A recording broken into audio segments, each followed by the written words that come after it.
watching live coverage of Toy Fair 2011. Brought to you by Radio Free Cybertron, tformers.com, and Entertainment News International. Yeah, so this is like Toy Fair 2011 coverage live. We are completely live here. With us we have XV, John DeLuna, and JD Church. We are going to be joined later on by Weebum, Peter, who is actually there at Toy Fair 2011. We'll actually have live coverage from the Hasbro panel, live audio from that, so that's going to be pretty exciting. We're also going to be joined by our pal Chris McFeely, RAC from XV. What's your website? FigureReviews.com. Exactly. And Phil Zeman from ASMzine.com. So if you've been around in the Transformers fandom for any period of time, you know Phil, a.k.a. Skyjammer. So lots and lots and lots of stuff to go around this week. This was like our favorite thing last year. We've been like stoked for this, so we've done a lot of preparation. Not so much, but lies. But it makes it more natural when we wing it. Not so much. Yeah. But no, yeah, we've got a lot of stuff to cover this week, this weekend. We're going to be doing this till about at least 5 o'clock Eastern time. So if you're tuning in now, you've got us for like 5 whole hours. Scary, huh? Yeah, I know. Actual Toy Fair registration starts at 12:30, so we're basically just going to be talking about things that we expect to see. Also, Transformers Prime debuted last night, so the first real episode. So we'll probably get into that some. And I want to share, and let me move to my camera here so that you guys can see this. You see the awesome masterpiece Rodimus. See the leg panel there? You see this one? It's not there. It's in my left hand. So, yeah. So explain that. Tell us the story. Kick off our coverage with the story. So I upon opening it up, I just started playing with it, and well, the leg panel came off. Like completely and totally, the leg panel just completely dropped off the toy. So I don't know if it's something that's like returnable or what. So it's really I hate to say this, and I don't mean to be too scathing, but it's not far from knockoff quality. Wow, really? There's a lot of QA issues. If you can wait for the Hasbro version, wait for it. Yeah. This thing is not worth. It's not worth, it's pretty awesome. I mean, it makes the battle station, and the battle station is, honestly pretty excellent, but it's not worth the torment of, the breakage. And especially for how much it costs. Yeah. So do we know with like the Hasbro version, is it going to come with the trailer and everything in both modes? It's not. I mean, the primary mode was Hot Rod anyway.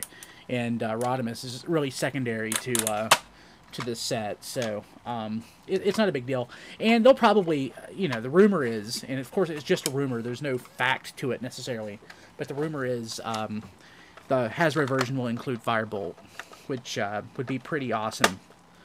I mean, is that substantiated? I mean, do we even have pictures to back that up, or is this just speculation? That is entirely conjecture. Entirely conjecture. So there's absolutely... I mean, so what are the... But it's really popular conjecture. Yeah. Yeah, but I mean, what are the odds that they're going to do that over just releasing it with the trailer and everything? I mean, how different have the other Masterpiece releases really been from... Well, I don't think they're going to release the trailer either way, because it would make it far too expensive.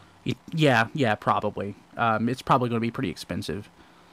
So... Plus, the fact that you need the trailer to have the front part of the Rodimus Prime cab to make the vehicle mode work, they're going to just market it as a Masterpiece Rodimus, just not Rodimus Prime. It's going to be Hot Rod. Well, I mean, you can still do the original toy Rodimus version, right? Like, it has that hidden alt mode. Didn't you show me that video, Brian, the other day? Yeah, I think so. Yeah, I did. Sorry. Just checking the news here, so just seeing what's going on. Do some research on that, kids. Yeah. Right. Good. effort. Yeah. Sorry. Man. Sorry. I was trying to have you help me out there, and no. No, threw me under sorry, the bus. I didn't even pay attention to what you were saying. Right I'm under sorry. the Winnebago. Just threw me sorry. under. It's gonna be a long show. Yeah, it's gonna be totally long. So, probably should back out of Google Talk. Have people's like, "Hey, how's it going?" I'm kind of busy. It's going with the show. I'm waiting for news to come in. I'm waiting for Weebum. So, Because he's our news. yeah, so, Waiting for things to happen. yeah, waiting for things to happen. So, yeah, but overall, I mean, it's a decent enough likeness. It's not like super amazing awesome. I watched our pal Protoman's video on YouTube, and I mean, it was like gushing. Of course, that was pretty cool, actually. he's like, of course, the world's biggest hot rod fan. So he hugged me at BotCon. It was weird, but I liked him. Oh wow, was it a long hug? I've always liked him. I've known him off and on a little bit for years, but the hug was unexpected. But yeah, so his video review was gushing. I can't go that far. It's a panel former, and it's absolutely. Caveat: I don't own Megatron yet. I think I probably will pick up the the final version that's coming out, but he's my least favorite so far. Okay. Nice. So That is sad, my friend. yes, totally. So I'm just getting some video here from Jack that we may see what this is. Oh, cool. Okay, we have some Toy Fair preview video from Star Wars Clone Wars that Jack has posted to T-Formers. So let's look at that real quick and see what's in this. Hey, it's the Toy Guy here, and Time to Play got Toy Guy here. exclusive access to some of the hottest showrooms at Toy Fair that nobody's seen yet. Jim and I will be going all over. We're at the Hasbro showroom, where we're going to show you some of the hot stuff coming later this year. So, you guys, can you see this? This is Battleship Live, an amazing new innovation that brings the classic it's game the Battleship to Live. life in a whole new way. Now, it I still saw this on works Twitter on earlier. the regular grid and guessing as you used to do. What is this? But now the control lies with the it's infrared video on camera. T-Formers What you have to from do Hasbro. is strategize, It's a think preview. in whole new ways, think dimensionally. It's very exciting. It's You like have a never seen three. Battleship Right now, it's played quite like this three-dimensional before. battleship. This is YouTube video. We're in the Star Wars section of the So we showroom, should see and some I've got Transformers stuff here in a something second. exciting to show you. It's the ultimate FX lightsaber. Check this out. Looks more like the real lightsabers from the movie than ever before. Lots of action play, lots of excitement surrounding this one. Let's see what's next. Let's see for the Transformers Next stuff. up, the new Transformer toys called Creo. Check this out. Creo? Oh, is this the Lego stuff? You've never seen the Yeah. Transformers like this. Oh, Construction God. system all based on Bumblebee, Optimus Prime, tons of pieces, Telling you. tons of Actually, great ways that for kids looks to interact pretty with the nice. Transformers and create all There's like kinds of little bump. adventures There's like little in ways Lego they people. never The have the before. Optimus Prime Let's see does look what's pretty next. nice. He has a trailer. It looks better than the Next trailer up, for the one $80 of the version of the big toy. unanswered questions at Toy Fair. I mean- What's Well, for I mean, it really Elmo? does. It really Check does. it out. This is the new Let's Rock Elmo. Yeah. A completely That was the newly Transformers stuff. I'll interactive plush toy. I'll pull that Elmo has back. 3 different instruments. Here is But yeah, so yeah, that actually looks pretty good. I mean, the $80 Optimus that we're getting is just nightmarish. I would rather the trailer do nothing than do that. Honestly, What, you want the Mothra Prime? No, I don't want the Mothra Prime. So historically, Optimus's trailer has really basically just been a battle station. If Well, anything. there was that one time. Wait a minute. What are you saying? It's been a battle station? No, it hasn't. Yeah, it has. It was only a battle station the once. It's been a battle station in G2. It's been a battle station in G1. It's been a battle station with Power Master. Well, power. Well, it had a power. Okay, but its other version in Power Master was as a combined. Yes, for the it box. was, but It did the same thing in the the whole Unicron trilogy. yeah. When best executed, Optimus's trailer has been a battle station. Okay, well that's something different. I'm saying But that's JD, this isn't a different debate, though. This isn't a debate. It's just that, historically, the It Genesis. could be a debate. You're just not trying hard enough. Yes. Well, yes. no. What I'm saying is that I don't think it's off. The problem is not that it combines with Optimus because that's pretty standard. The Yeah, problem it's is just the poorly- execution. It's poor, yeah. Right. That's what I'm saying. Yeah. But yeah, so it just looks like crap. I would literally rather it just be a trailer. I'd rather it be the Pepsi Prime trailer. They didn't even have to include it like they did in the movie. Just that's all I really wanted to see it. Yes. You know, it doesn't have to come with it on the toy, and No, I'll tell you what this should have been. It should have been the Jetfire armor trailer that Takara didn't ever release.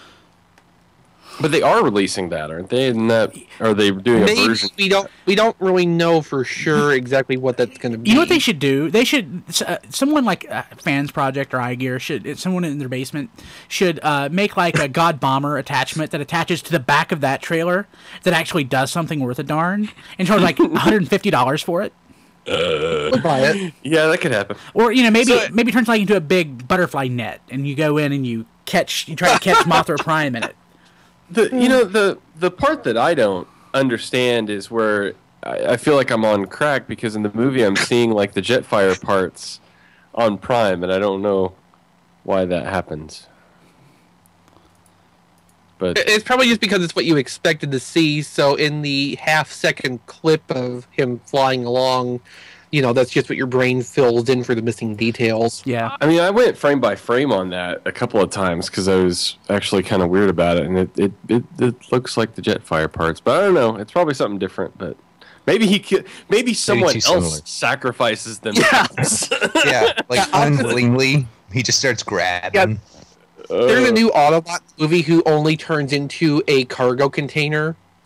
So he ends up killing himself in the last 15 minutes of the movie, so Optimus can wear him too. Prime, you should wear me like a coat. Here's pull out my spark so you can wear me like a coat. I'm pulling up stuff from. This is the saddest thing I think I've ever seen. It's like Tomar Ray and something that I don't recognize from the new Green It's a Lantern. woman. Well, I mean, right here we have Carol Ferris, who's like a Barbie doll with like a helmet, which is kind of awesome considering I guess she's a pilot in this. Yeah. Totally a Barbie doll. Look at that hair. And she should own the. Not that it matters. I'm not gonna get nerd out on this. And I guess Carol is at some level has sometime probably been a pilot, hasn't she? I don't think so, but I don't. I mean, know. her dad owned the Ferris. Yes, I'm sorry. What am I saying? Yeah, she is. No, but I mean, but has was, she herself been a pilot? Yes, there was a whole. In fact, that was like at the beginning of the Brightest Day sequence that just happened. There was a whole sequence where her and Hal were flying jets together, and Sinestro like destroyed both of the jets when they were flying them. It was awesome. No, it was really funny because he destroyed both of them, and then like they, of course, she's a Violet Lantern now, so like she's a Star Sapphire. I mean, she's like a Star Sapphire 24/7 instead of just being taken over by the Star Sapphire. Yes, but yeah, they're technically the Star Sapphires now are technically the Violet Lanterns. Oh, are they? Are they actually ever called that? Not that. Yes. Okay, awesome. Okay, hey, so if you're watching, come join us in the chat. We're going to be doing this for quite a while, so. Yeah. But anyway, in that, yes, Sinestro destroyed their jets, and it was funny because he didn't really know that Carol still had her powers, so he could have been killing her, and he was like, whatever. So hello, Sinestro. Awesome. So our pal, was it General Techno? I guess it was. Let me get back to the chat. It said, okay. So BotCon just posted a link to something here, so let's go to that. Education is a journey. And At there's Western an Governors advertisement. University, you can take that journey. We'll mute the advertisement and go back to this. It's about drag strip. I gotta renew my membership. Ugh, Yeah, I got to do mine too. what a beating. Over there. And my wife's membership. For the Collectors Club. Yeah. For the I should discount on register BotCon this one toys. so I can get Sideburn. Yeah, I really want that set, but man, I'm really poor. Is that what they wanted us to see? I'm actually right now looking at. Well, yeah. Look at it and see a $10 coupon. We saw drag strip. So that's the paint mock-up as far as the figure. Yeah. What do you think?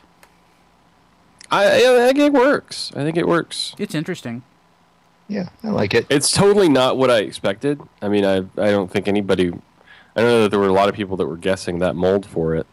Actually, there were a lot of people who were guessing that mold for drag strip. Okay, well, Just I think wasn't about- guessing that. Just think about it for a second. Yeah, I'm not sure. I mean, are they comfortable with that? Well, really? I don't know. Yeah, I mean, I guess if you want to do like I don't know. I know that there's a lot of like homophobic stuff and like cross-dressing stuff that people have been saying, but I mean, I don't know. I think it looks good, and there may have been people that missed out on that. My thought was, the reason I'm surprised by it is because based on some of the other figures, I thought what would make sense would be the blur mold, and someone said that, and that just like resonated because it was like they're already using it for like one of the other club exclusives, so they would have already had it tested to produce. So I thought that would be like a but I think having that in use for Cheetor precludes using it for the BotCon set. I think it didn't matter one or the other. No, that didn't matter for Rodimus though. They're using the Rodimus roll for Breakdown, and that's never mind. That's a different Rodimus. Durr. Okay. Nice. Second cup of coffee, people. I'm good. Yeah.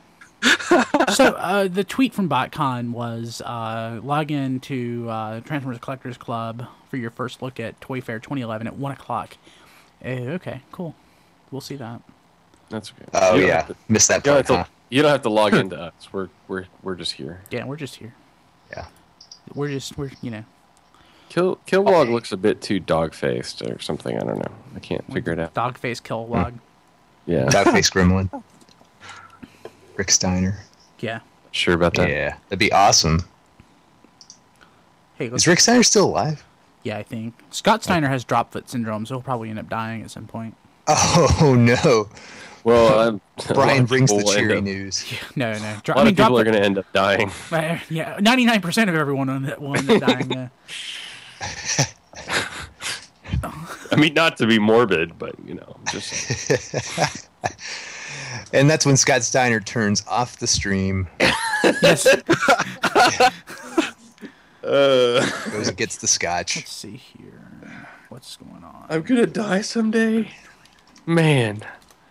So, what did everyone think of... Somebody could have told me. Did everyone watch... Let's not get into spoiler territory since there are people who haven't seen it, but did everyone watch Transformers Prime last night? Uh-huh. Sure. What did you think? I hope it's not a pattern.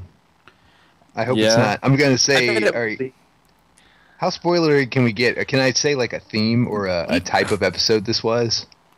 Yeah, go ahead. I'm looking at... I don't want it to be Monster of the Week. Yeah. A Monster of the Week show.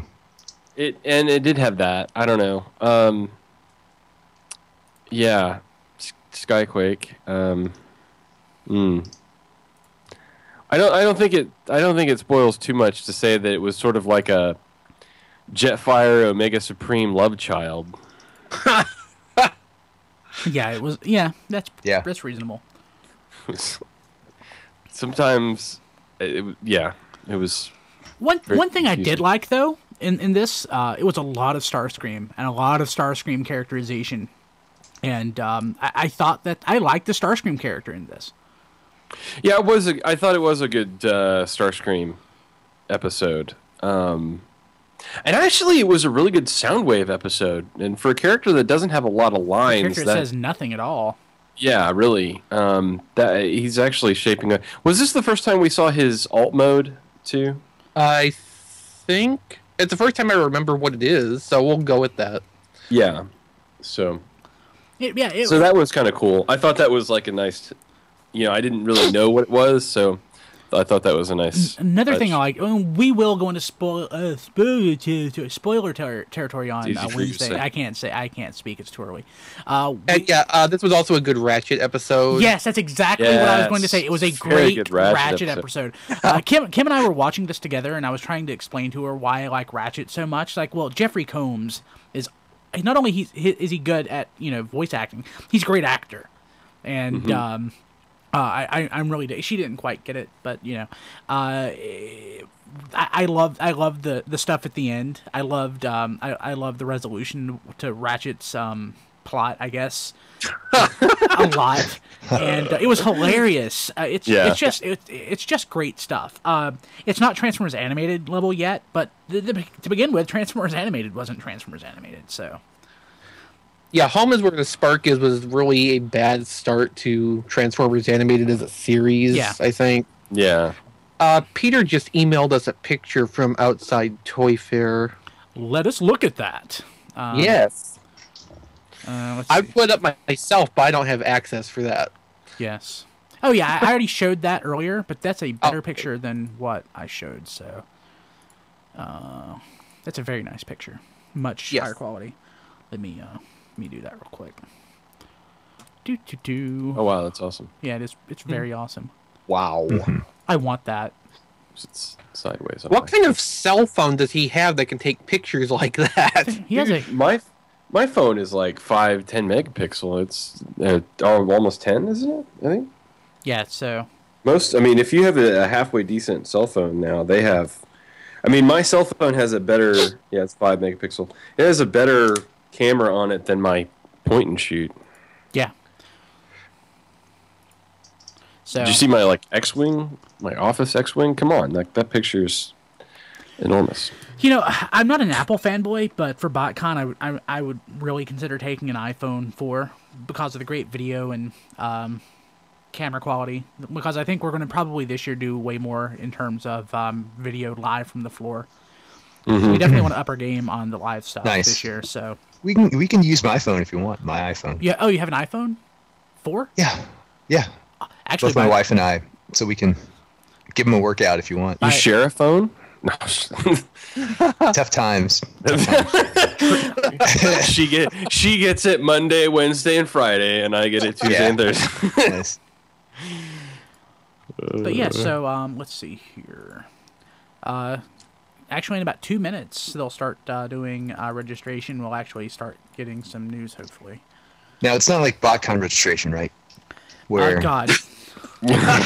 Peter will be done in 5 hours. Yeah, I think BotCon 05 or 06 is it was 05 is one of my least favorite experiences ever with registration. Of course, I typically go as a walk-in, and it wasn't until the Friday of BotCon that I realized that I couldn't go to BotCon Friday as a walk-in after waiting in line for like 2 hours.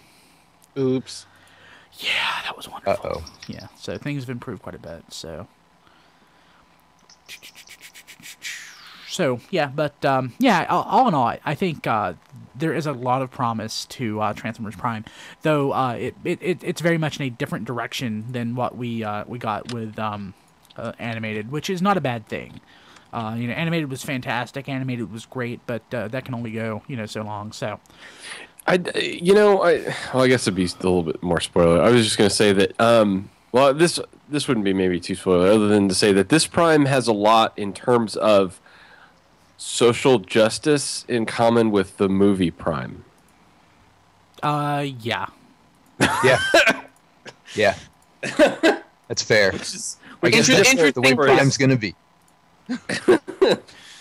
It's the modern Prime. Yeah. Remember that Prime when you were a kid that was like, oh no, it's, we're gonna let them go. Let's play some basketball, kids. Let's play some basketball, kids. And you know how movie Prime is like, shoot you in the head,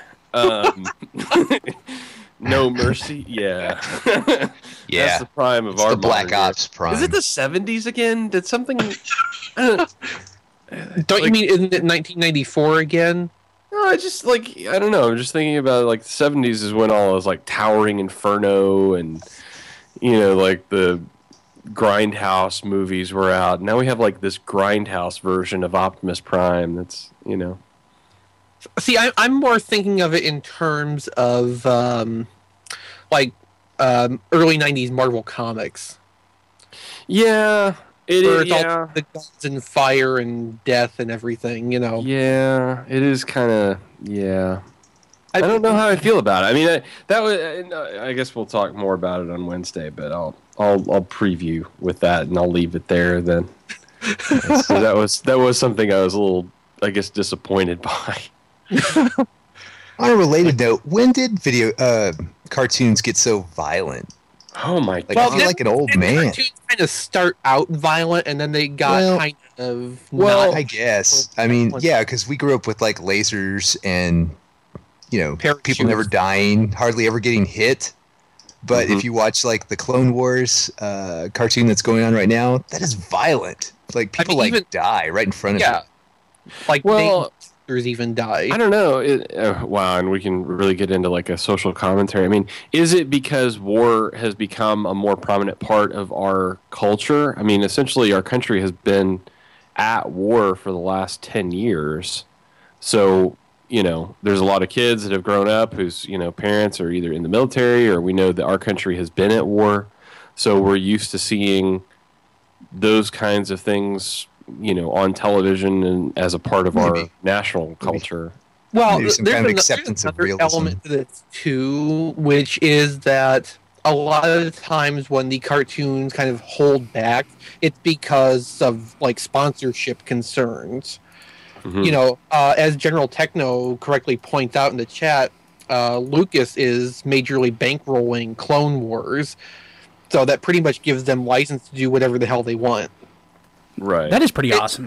It's kind of like how Dragon Ball Z ended up. The dub originally started out very watered down, but as it got more popular, they didn't have to worry quite as much about advertisers backing off of it when it was too violent. It's something that happens with popular stuff like that, and stuff where there's not a big concern about the financial backing getting lost off of it. Speaking of that, am I crazy, or are there more commercial breaks and commercials on like Prime than there is on, say, because I watched Prime and I watched Young Justice back to back last night, and it seemed like there was more commercial time for Prime than there was for Young Justice. The Hub in general seems to be running more commercials than average. I mean, even in their like late night rerun stuff. But that's not necessarily uncommon for a starting up network either. Yeah. So it has more to do with the network itself. That was kind of my question, I guess, is because I'm sure they got to keep the rates cheap, or else nobody would buy them. Yeah. And so part of that is just having more ad time to try to get the volume. Go quantity. Go quantity over quality. Yeah. Well, the thing too that I noticed with the Hub is that while the ad breaks are longer, about half of it is internal Hub advertisements rather than product commercials. Which is bad, because that means that they're not really selling the ad space on their ad time.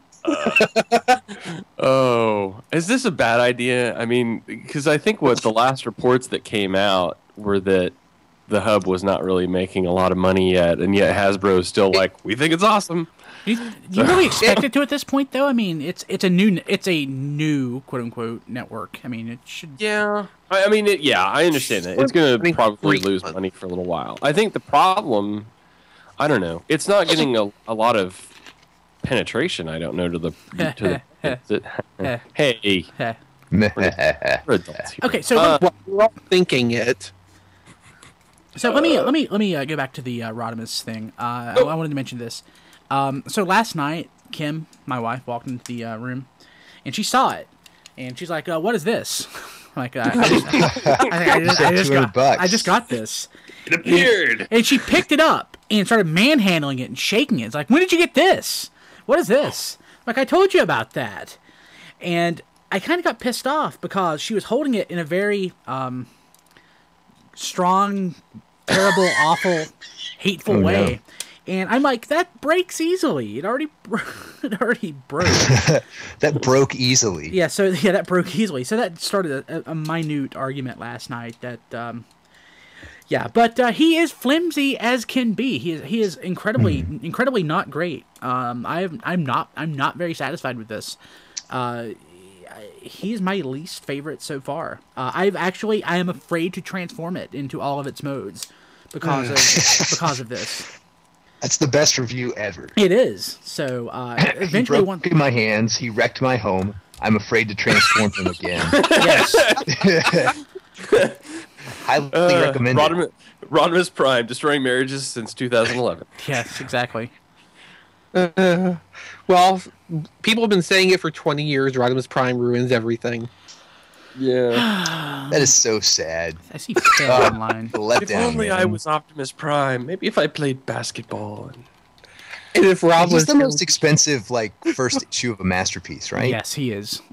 He almost costs as much as the G1 Grimlock, the comic Grimlock cost, which I wish I'd have got instead. I wonder if Takara will do another version of this in purple for a comic version. We can only hope. What was that, 2006? Target 2006, is that? What? Target 2006, when he actually, in the G1 comic, when... Well, I'm mostly thinking of in G2. When he was very purple indeed. Awesome. I'm talking to Skyjammer right now, Phil. So, he'll be Do you have anything for us yet? He'll be on in a second. He's setting up. He just got a new PC. Cool. Yeah. That's always fun. I Yeah. need one of those. Yeah, well... It's always fun that 36 hours after you get a new computer going and all you're doing is running updates. Yeah. Updates, install, update, install, update. Restart. Restart. Reboot. Plug it in again. Unplug it. Let's see here. What else do we have going on in the world of Toy Fair? So, Toy Fair has been started, what, yesterday? Is that right? Had a soft start yesterday? Well, I mean... Well, I guess there was like press preview yesterday. That's where some of that video came from. Yeah. Let's see here. Okay. And then I guess what we're getting from today is the web coverage event before the actual like retailer showrooms start. So what are we expecting to see this year? Well, hopefully something besides just the movie toys that we've already seen in the previews. Any more Prime toys? I mean, that would be excellent if we do. We're actually seeing them physically is different. Yeah, I'm really hoping to see the Hasbro issue of Rodimus.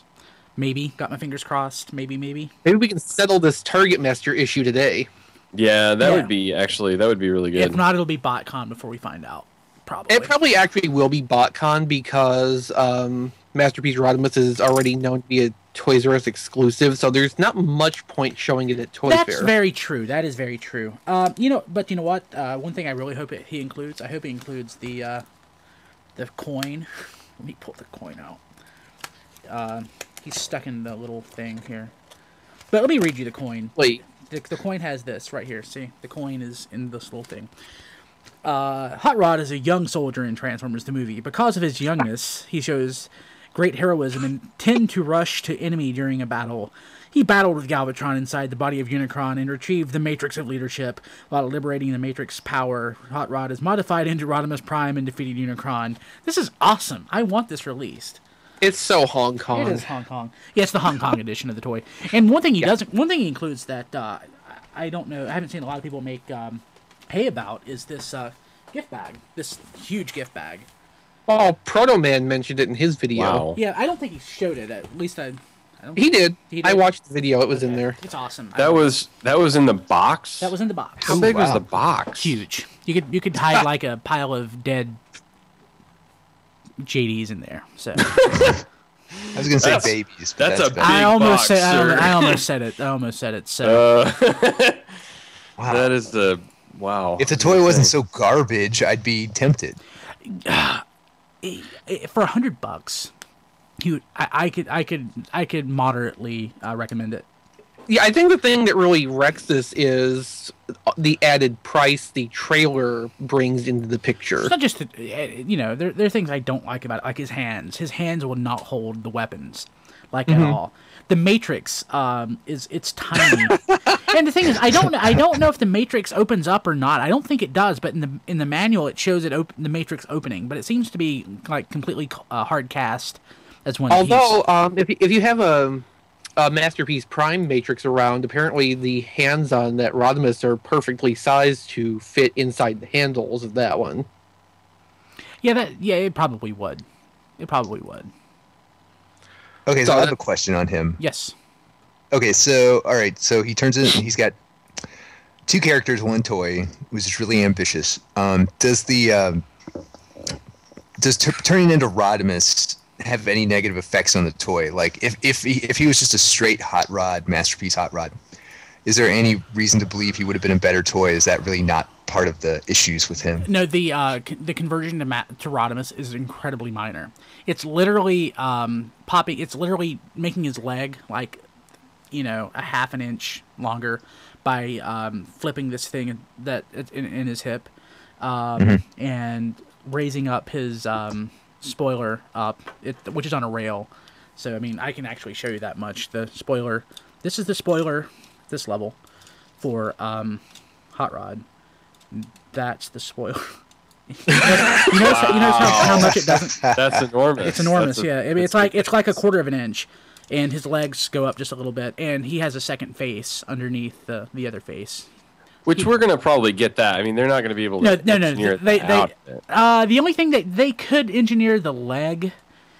They could make some slight modification to that to do that. Honestly, it would be getting rid of one joint in the leg, locking down the rail in the back by remolding the plastic, and not including the second face. So it wouldn't be that hard. So I don't think Hot Rod or Rodimus really suffers from that. What suffers is just the general quality of the plastic, and the general design is just very, very, very panel former.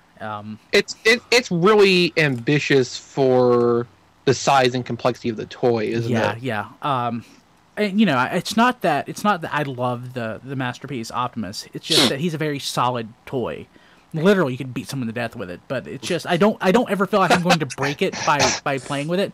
Nor do I feel like I'm going to break Starscream or Grimlock. I probably should pick up Megatron again because he's going to be $130. I saw that I got an email yesterday from Captured Prey that they're selling it for $130, and they're also. I'm really tempted by the final version Convoy as well. Do we know yet what the modification to the mold is going to be for that? I don't think so. I haven't heard anything about it yet. To quote unquote stay true, they can't change much because he's pretty much the definitive Optimus Prime. Probably what they're going to do is make it more fragile and breakable to fit in with the other Masterpiece toys a little better. Yeah, that would actually make a lot of sense. Okay, so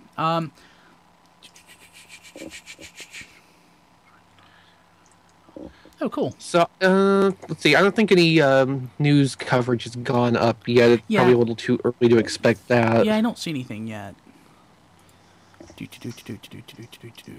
So, okay. I mean, obviously, mostly what we're thinking of right now is the Transformers coverage coming up. But is there anything you're looking forward to or expecting to see, like, out of G.I. Joe? I'm actually really excited about G.I. Joe. The current line of G.I. Joe has been really, really, really solid. These are like the best G.I. Joe toys ever. Way better. I mean, after they killed the Real American Hero line for those years, like there was that exclusive set that came from Toys R Us, which is just remolds of old stuff. The quality was really poor. They ended up... God, what about 10 years ago, bringing a Real American Hero back, which is, again, just remolds of old stuff. And it was great to get it, and I was really happy about that. But Valor vs. Venom came around, and, the quality was kind of iffy. The 25th anniversary line was really stellar. I never really thought that would be topped. I didn't care much for the G.I. Joe the movie stuff, but I've just been blown away by the current line. Just great toys, great accessories. It's literally the best G.I. Joe ever. You know what I'm not finding in Pursuit of Cobra though? What? Bright, ridiculous colors. That is true. Well, no, Doc is pretty bright and ridiculous. Toys are one toy out of how many? 20 maybe. There's not a lot. Where's my oranges and fluorescent blues? Well, Doc was bright orange. So. Well, that's why I said orange is plural. True. But yeah, so the toys are really nice, molded really well, great accessories. just, awesome all around. I've been really impressed. I really like the G.I. Joe Resolute figures, even though I hated Resolute before I saw... Well, I mean, I got all of my Resolute figures before the show debuted, and the molding on them, it was really nice. They looked really good. It was all new molds, and all the toys just looked neat. But the current line blows the way. I don't necessarily love the character models of the toys because they're a little too realistic, I guess, quote unquote too realistic. But at least for the characters that you actually see their faces and stuff, like Duke is just a little, I don't know. Even Zartan is like a fantastic figure, but not necessarily my cup of tea. But I'm really looking forward to seeing what we get, especially along the lines of vehicles. G.I. Joe, they're really good about re-releasing vehicles because, the scale hasn't... G.I. Joe is very scale dependent, especially with vehicles. So they tend to re-release stuff since they've kept the 3 3/4 inch scale. And a lot of the old stuff, I would love to see the Ostriker. No, not the Ostriker. God, that's released far too often. I would love to see the G.I. Joe Havoc reissued. I've always loved that. They could totally do something with it. I was really, I mentioned this on the YouTube video, I was really, really impressed with the release of the Wolfhound, which was the third reissue of the Snowcat mold. They redid the missile launcher. Wonderful, wonderful toy. It's always been a favorite of mine, and one of my absolute favorite toys of last year. I could not recommend it higher, especially if you can find it on clearance. Hey, no, seriously. That's always the best recommendation. If you can find this on clearance, you should definitely pay for $3. Pay the $25 for it, but if you can find it on clearance, buy 2 or 3 of them.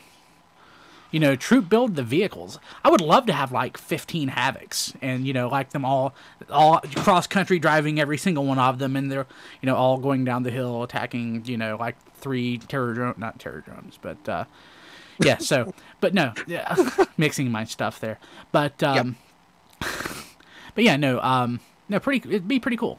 Who knows? But okay, so let's see here. What is going on? Any news? Anything going on? Anything showing up? Let's see. No, I don't think so. Nothing so far. I've got a list of topics in the our rundown. Or haven't gotten a ping from Peter recently, so let's see here. Okay, let's see what's going on. Okay, so actually, if you're not fans of us already on Facebook, why don't you go do that? Let me put that. John put this slide together for us. It lists basically all the ways to contact us. You can actually access us. It's not just Radio Free Cybertron. We don't just talk about Transformers. We have shows regarding comic books, video games, Sentai, or whatever that is. Sorry, XV. Men in Spandex. Men in Spandex, stuff like that. So you can find all of that at tfradio.net. We're on Twitter at tfradio. Facebook is facebook.com/tfradio. And we are on YouTube. We put all of our video shows on YouTube. It's youtube.com/users/tfradio network. And of course, we stream RFC and New Sound Wave live every week, as well as our diet and weight loss podcast. Yes, we do one of those. You can find all of those at tfradio.net/live. So lots of great stuff going on. Let's go ahead and quickly take just a minute's break. We'll be back. We just wanted to share a word from XV's mom. Beast Wars to Zeta Gundam, FigureReviews.com features a library of in-depth action figure reviews and high-quality photography reaching back to 2005. Using a special formula refined through years of toy reviewing experience, XV and RAC carefully evaluate each figure and rate it on a non-numerical scale ranging from state-of-the-art to shoot yourself. Beginning in March, our special anniversary feature, Unfinished Business. Join us as we uncover lost, unfinished, and even unstarted reviews from throughout the 6-year history of FigureReviews.com, featuring text, photos, and a lost video review. Also coming soon, the return of the bite-sized podcast. Text, photos, video, audio. Informative awesome in every format. FigureReviews.com. From Beast Wars? It came out as War Machine, and in between somewhere in there it was Magneto. We're talking about the War Machine toy, which was as you saw in the Marvel video. Legends Series 9, I think. Yeah, that was the Toy Biz, that was before Hasbro got a hold of it. I don't remember it being that awful, but of course I'm not like the biggest Marvel Legends fan that there is. So neither am I. Well, obviously. There's one Marvel Legends toy that I really will probably always like, and it's this. Hey, John, what's going on in the chat today? Well, first of all, there are a ton of people, so we appreciate that. Right now, there's 82 viewers. Sweet. And climbing. Wow. Sweet. I think the biggest thing that that people are reacting to in the chat is your Rodimus Tales of Woe. Yeah. There's a lot of LOL going on, so I hate to tell you about that, but yeah, that's pretty much it. And then everybody's just kind of like chiming in on what we're talking about. But as far as I think everybody's eager to see what Hasbro has to offer at Toy Fair because we don't really know. But other than that, your Rodimus story is a big hit.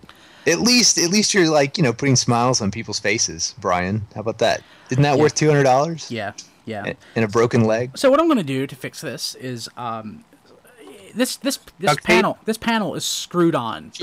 No, the panel is screwed on, and there's no head to the screw that attaches that. So what I'm going to do is they make a drill bit that you can use to go in and retrieve broken screws that the head's been or bolts that the head's been removed from.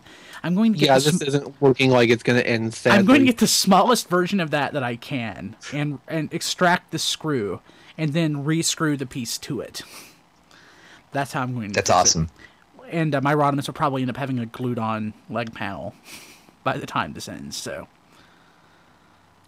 So okay, cool. So if you missed it earlier, again, I just really want to show this because I absolutely freaking love this. The Dark of the Moon. We saw this earlier.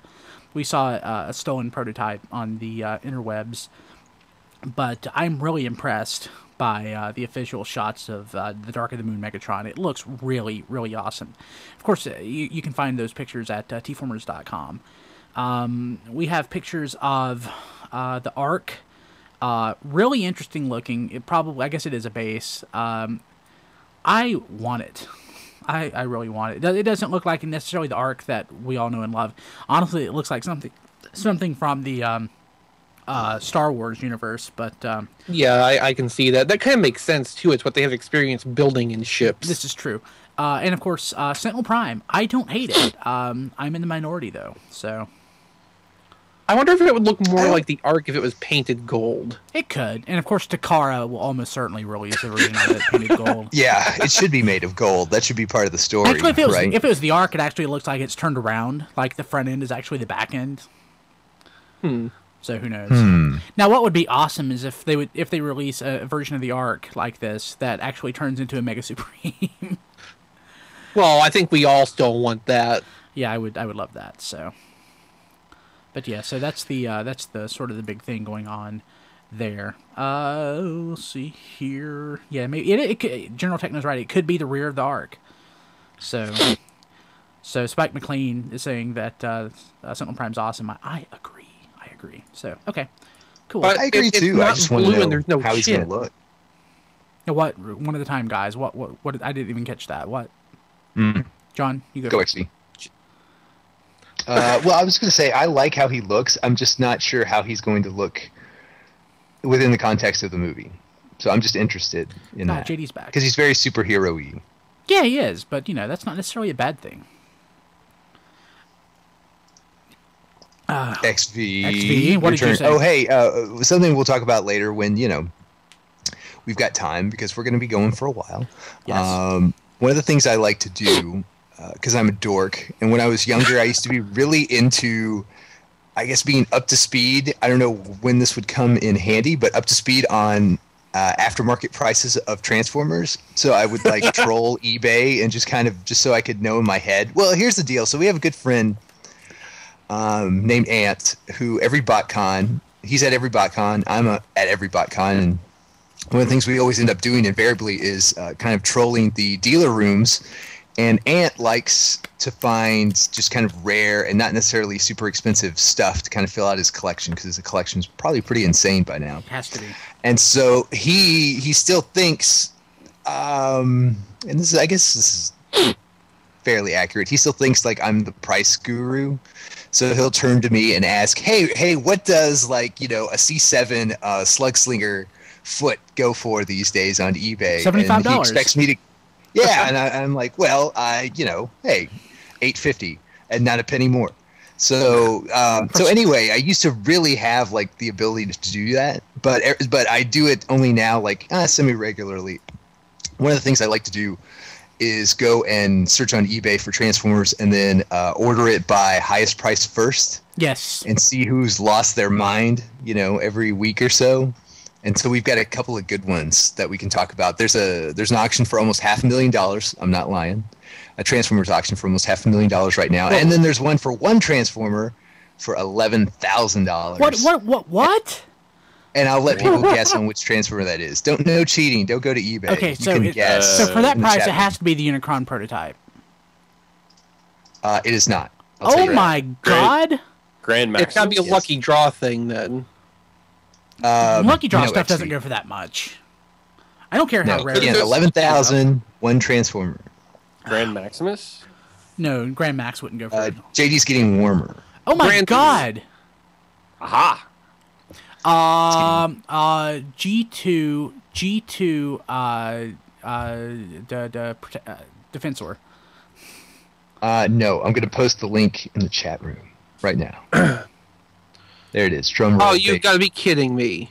A Fort Max. What? I'm not kidding you. He is. Oh, it's AFA. Okay. Oh. Well, that explains a little bit. Is it sealed? Sort of. Let's see here. An AFA? That's insane. Yeah. He's sealed. 11,000. Okay, so you can have a new car. You can have a new car of this. So we're being joined by Phil Skyjammer from asmzine.com. Hey Phil, what's going on? Howdy, boys. Glad to be back. Has it been a year since the last time we did this already? It's been a year. God. Hey, Time flies. I just want to ask one thing. So I'm driving around this morning, and I'm listening to the beginning of the show in my car. All right, so you are breaking Rodimus, you're catching Butterfly Prime, and you're talking about everybody is going to die eventually. What the hell kind of show you running there, Kilby? Well, I had some problems, so yeah. No, dude, seriously, I didn't break him on purpose. He came broken. I just moved the panel and it fell off. He broke for you. Yeah. It broke for...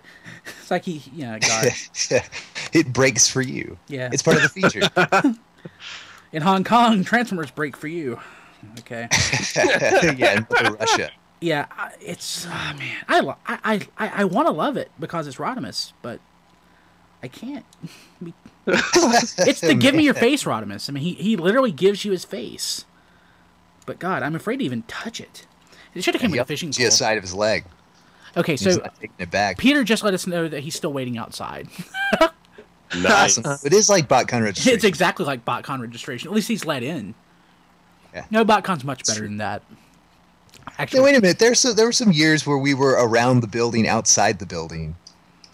So, we weren't treated with the greatest... yeah, but those years are past. Those, Fun Pup's doing a great job with BotCon.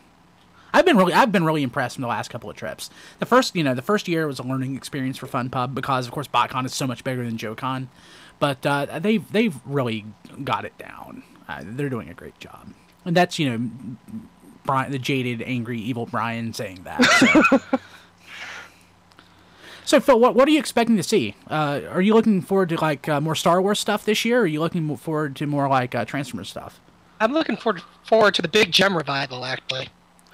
The what? Sorry. The rumor is that there may be a gem revival. Every year the rumor goes out, and, I keep hoping that there would be a gem revival just because I think it would be an interesting to see the 80s glam rockers brought to the early 21st century sensibility. Actually, that sounds frightening more than anything. I mean, My Little Pony came back, so why can't Exactly. My Little Pony. Yeah, the 80s are back. And from what I heard, the MLP cartoon is pretty good. I've actually not seen an episode of it, but if My Little Pony can come back and get, someone who shall remain nameless to collect the Happy Meal toys, Milwaukee. What I saw with My Little Pony, is it done in Flash? It looks like it's Flash-based. I have absolutely no idea. Like I said, I've never actually seen it. Why don't we defer to the chat room for that? Because I know we have some people in there who actually do watch that. General Techno, maybe. Interesting. It wouldn't be surprising, right, to try to do it on the cheap, assuming Flash is cheap. Dude, and Flash looks great, and Flash scales up, so you can do HD video easily. Because it's all vector, Why aren't we in Flash? This is Flash, actually. You know what I mean. I want RFC animated. Yes. Oh, God. No. Yes. Well, we talked about this before. Remember I said we'd have to get Kevin Conroy to do my part. Oh, God. Who would do me? That's a loaded question, actually, yeah.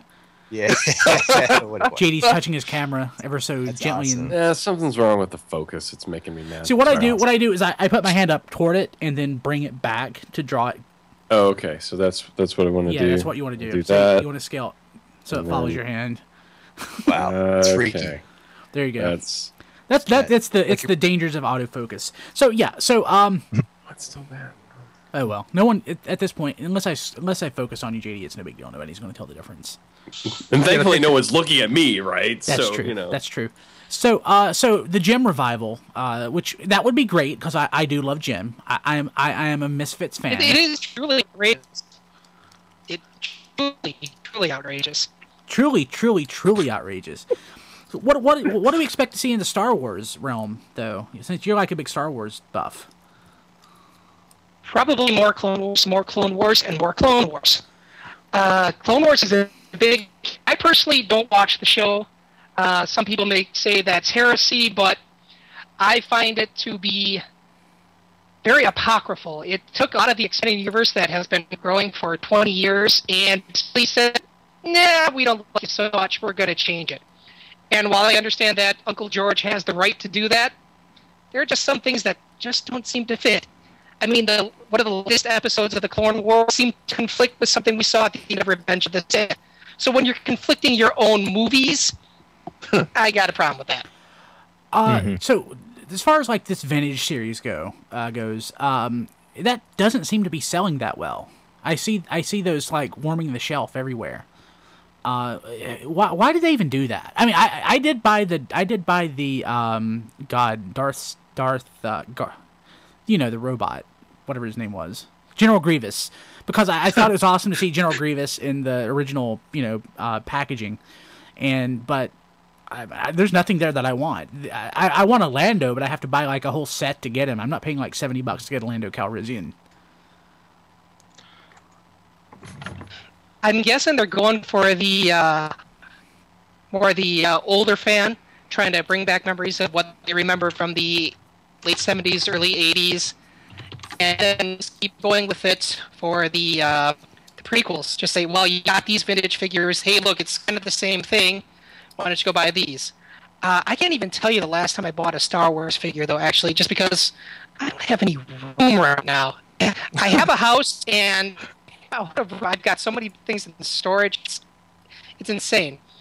But I'm guessing one of the things that the vintage is clogging shelves is because, well, it's higher priced. You can get figures for about $8 for the Clone Wars, and you're going to pay at least 10 for the vintage, maybe 12 at Toys R Us.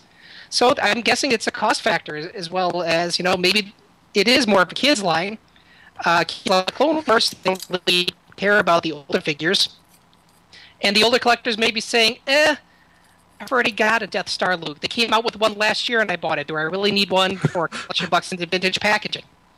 I really don't know. If they have to ask themselves the question, they're not really Star Wars collectors then. Yeah. Like I have this in Powers of the Force, I have this in the Kenner toy line, I have this and that, I have this and that. Why do I want it again? Because they made it.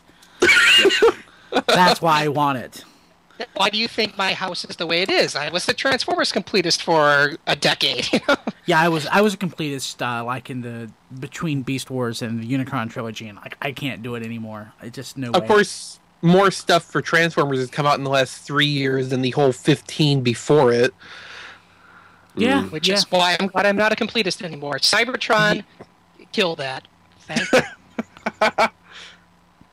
My wife can't not as many toys as I did back then. I'm probably buying more than I did in 2007, but I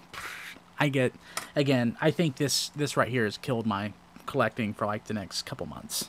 I can't. Well, that's good. You'll need that much time to recoup the money. Yes. Yeah, it's I was tempted to buy Rodimus imported from Japan just because it's got the trailer, but after hearing all the quality problems with it, kind of glad I didn't. And it doesn't make any sense because Grimlock is such a solid toy. You would think that, that being the last masterpiece toy they did, you think they would have this down at this point, but no. The thing of it is, though, Grimlock is pretty simple going from one mode to the other. There's not a lot of fiddling with it to get it to be one shape from the other. That Rodimus, to get the cartoon design in both modes, there's got to be a lot of trickery with the panels like that. It's the same thing that happened with any of the other complex ones. Look at Megatron. Yeah. I need to pick up Megatron. I still plan on it. He's mostly die-cast.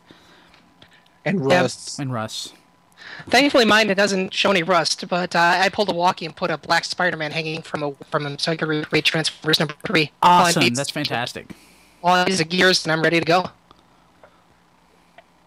So I'm reloading the Transformers Collectors Club members only site, and I still see no sign of any new Toy Fair images. So they are running. I'm guessing that this is going to be more just single shots, not close-ups, possibly some of the press images, but nothing yet here. According to my watch, the actual presentation should have started about 8 minutes ago. Yeah, Peter is there now. He's actually giving us some updates. What he's going to be doing, apparently we're not going to be able to get the audio from the show. They just told them that audio and video is not allowed. So he'll be live blogging everything that goes on, and we'll share that with you, and we'll talk about it. So kind of bummer there. We did a lot. He and Jack did a lot of work to set that up, but we'll do it like we did last year. We'll talk with him once he's done, and we'll get some live thoughts and stuff. So okay. BotCon got to see all the Dark of the Moon. Oh, they just tweeted Toy Fair 2010 coverage is up. Yep. Okay, they got 3 pages of gallery here, which for club members only, though, right? Yeah. How many? Yeah, I'm not going to show it. So, but I can tell you what I see. Yes. I'm not gonna break policy here. Yeah, that would be bad. That would be bad. That would be really bad form. I'm not going to do that. Okay. But if you see it on someone else's video, that's they don't have the same scruples. These are all press kit images so far that I'm just clicking randomly. I see nothing that looks like actual toy images. So these are all the press kit, Photoshop enhanced images that may or may not reflect actual toy quality. May or may not reflect reality as we know it. So, Cyberverse looks like Legends. The Legend class, just with a new name. Oh, that's exactly what it is. Cyberverse, the world is a subline, and on the back of Bumblebee, I see Legion class. So maybe it's renamed here. Oh, that looks neat. Yeah, so please, everyone out there who's a Transformers Collectors Club member, and hopefully that's everyone, go to transformersclub.com and log in and go to their news section. You'll get to see all the stuff. Mine just expired. Oh, JD. Yeah. I thought you just renewed. I thought you just joined. Last year. It's been a year. Holy crap. I know. So. Let's see. Oh, I take it back. They are obviously listening to us. I apologize. Those are actually the pictures they took. They look like press images, but no, those are actually pictures that they took in a little mini photo studio. So kudos to Transformers Club. Yeah, that's fantastic. Top Spin is the Lowe's car, and that's awesome. I want that. Power Glide. Let's see. This is the Commander. Ooh. The vehicle mode is fantastically authentic to the G1 vehicle, the robot mode. it looks like a movie toy, but the vehicle mode looks fantastic there. Blackout looks nice. This, I may be buying more Dark of the Moon stuff than I have in the past because this actually does look really nice. Oh, I'm going to have to get Roadbuster. The Cyberverse Commander assortment for Megatron looks pretty darn good. Optimus looks pretty good. Roadbuster is the Dale Jr. car. My wife's a huge Dale Jr. fan. Well, I know that's one toy I'm going to buy. I'll see Dale Jr. in restaurants, like when I'm out for lunch. It's no big deal seeing him around here. It's weird seeing a Transformer that has his stuff on it. Okay, the Starscream Orbital Assault Carrier is really neat looking. It's kind of like it's almost like a, how do I want to put it?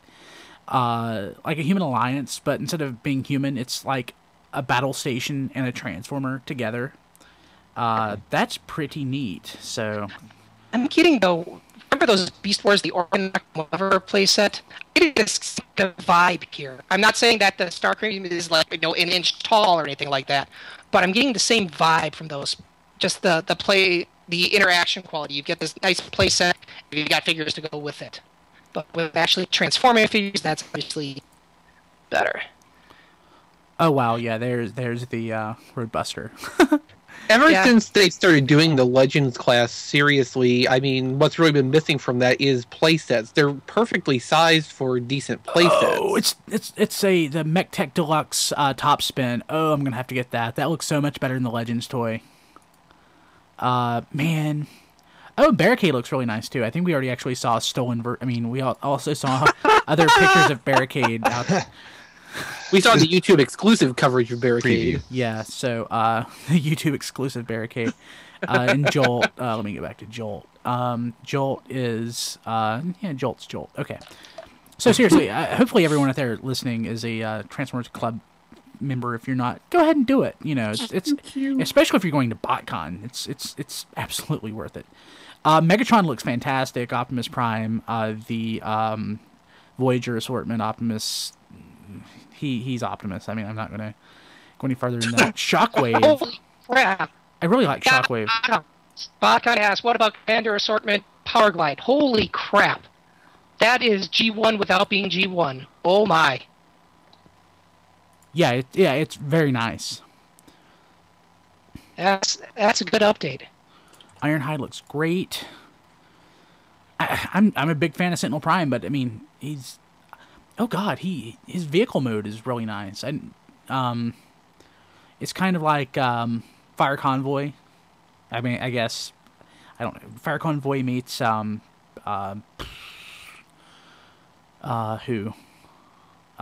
I guess. The Human Alliance stuff.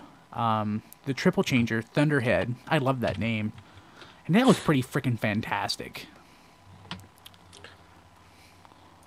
It's not blue enough.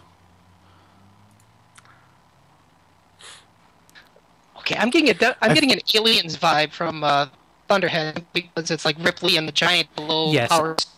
Yeah, I was gonna say for those of us that don't have access to this, it's sort of like I have like a cup up to my ear, and I'm like, like there's a room that's really cool that has like champagne and people talking, and I'm like, man, that'd be really sweet. I'll just wait a couple do like police sketches for you, JD. The Activators, that's actually kind of cute. The Activators, Bumblebee. So I'm almost through. Nothing. This is all Dark of the Moon stuff, so there's nothing. There's no Prime here. There's no Prime stuff, but I don't expect this to be everything. But this is a pretty complete assortment of the early Dark of the Moon stuff. Some really, really great exclusives. Kudos to the Transformers Club for getting this. Yeah. I'm liking the Activators. They look nice.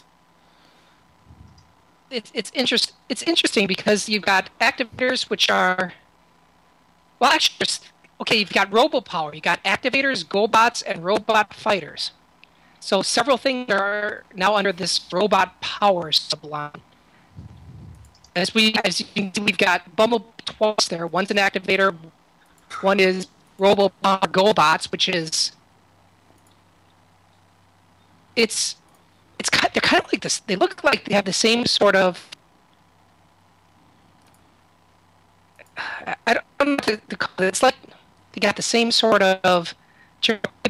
Actually, I take it back. It looks like the back of the card for RoboPower activators and the RoboPower GoBots is exactly the same. Transfer Club are exactly the same, or if that's just a file mistype or something like that. The exact same file card. I'm looking at the MechTag Human Alliance Bumblebee. It's the old Bumblebee from Human Alliance with a new paint job. I like it better than I like the paint job on it, but it's mistransformed. I'm looking in the the picture that's up there. The chest isn't transformed, but it's nice looking. I wish they would. I hope they re-release Barricade.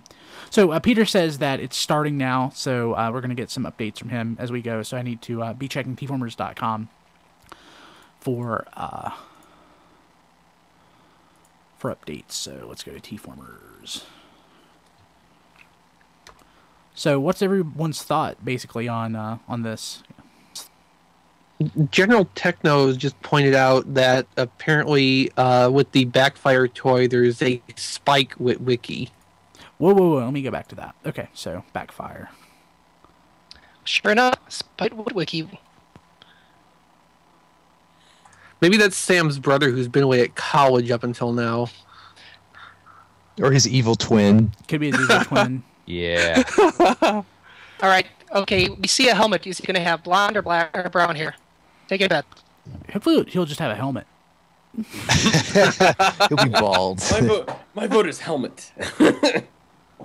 Oh, a very fancy hat. Like what? Like one of those ones like with the feather and like the Kentucky Derby hat, or and maybe like a cow print on it. Like a Southern ladies hat, though. Yeah, with the big Sunday rim and like flat feathers and stuff on top. Ice pick. Oh, Ice pick is a snowmobile. Yeah, that makes sense. I like it. I wonder if it's supposed to be the same ice pick that we have in Power Core Combiners. Well, I mean, there is salvage to lend weight to that notion, because the upcoming salvage Power Core Combiner figure is, by the bio, at least relatable to the movie version. Yeah, and one thing I like about the Backfire is he looks like it's an ATV, an all-terrain vehicle that's like the size of a Camaro or something big. So you have this giant ATV and a guy that's normal size like perched on top of it. Just like really out of proportion and scale, but it looks nice. It looks like a Halo vehicle. That does look really nice. I'm actually way more excited about Dark of the Moon than I have been toy-wise than I have been about any of the other movie stuff. I mean, again, I was not at all a big fan of the 2007 line. Nothing really too exciting out of the first couple waves of the Revenge of the Fallen, but so far lots of neat stuff in Dark of the Moon. Hasbro's got it. I think Hasbro's nailed it this time as far as the movie stuff goes. Let me go back to full screen video. Unfortunately, I can't look at stuff and have the video up. It's until I spend another couple $100,000 on this setup. Will it I'm sure it's only a matter of time. I have 3 monitors, but I can't do it.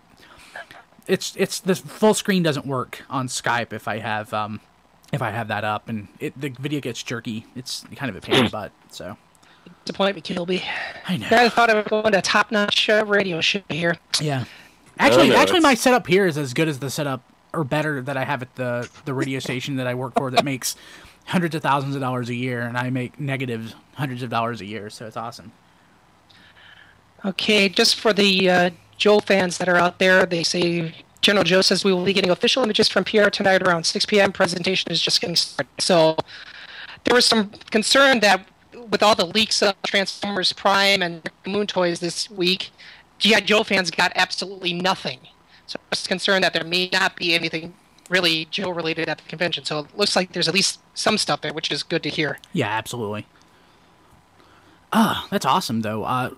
Let's see. So the Prime stuff was leaked. We'll probably, I guess, actually, BotCon's listening right now. So when you took these pictures, were there anything that was not Dark of the Moon that we'll be able to see at Toy Fair? Anything in the Twitter sphere that you can share with the fans to let us know, what you guys saw? That would be excellent. So watch at BotCon on Twitter right now. So see if we get an answer. That's cool that BotCon is watching. We had Derek J. Wyatt in chat a couple nights ago. That was fun. So yeah, he was really cool. Yeah, he was really cool. We were like, that was fun. It was unexpected that he would pop up, but he did for the whole show. I wonder if at BotCon is actually at the show, or if it's one of the Transformers Club people run a Twitter feed somewhere else, and they get other representatives in the actual event. Don't know. I don't know if it would be if it's Pete or Carl or who it is. So I'm guessing Brian Savage is actually at the. Yeah. It's probably Brian and Lanny at the show itself. Pete, if you're there, I hope you are. Say hi to everybody for people that probably know who. So hey, JD, did you read Last Night of the Records already? Hey, I started reading it. No, I didn't get through all of it. Yeah. I'm still really annoyed that my camera's out of focus. You probably have some bacon grease or something on the lens, and that's probably causing it. I might actually. Oh, man. I usually have bacon grease on my hands, so not. It's in the room somewhere on something. Yes. So hey, I just wanted to share something that's very true. So this is the live coverage of BotCon 2011. You're watching a bunch of adults freak out over toys. Oh yeah, so in case you're tuning in at tformers.com or wherever, this is our coverage of Toy Fair 2011. So we're not actually allowed to have video or audio recording devices at Toy Fair, which we were just told is a no-no. But we're going to be talking about the coverage of what's going on. Peter from Weebum from RFC and tformers.com is actually at Toy Fair, and he is live blogging at tformers.com. So, and we're going to be talking about all the stuff that we see. And who knows, maybe someone will, leak stuff out. Not us. No. We would not do that. But there are unscrupulous fan people out there, and people who steal stuff and put it on YouTube and make their living off of it. But I'm not going any farther than that. So yeah, lots of neat stuff. I wish I could do that. Yeah, well, you have to have a connection in China to do that. Hey, Weebum just went to China.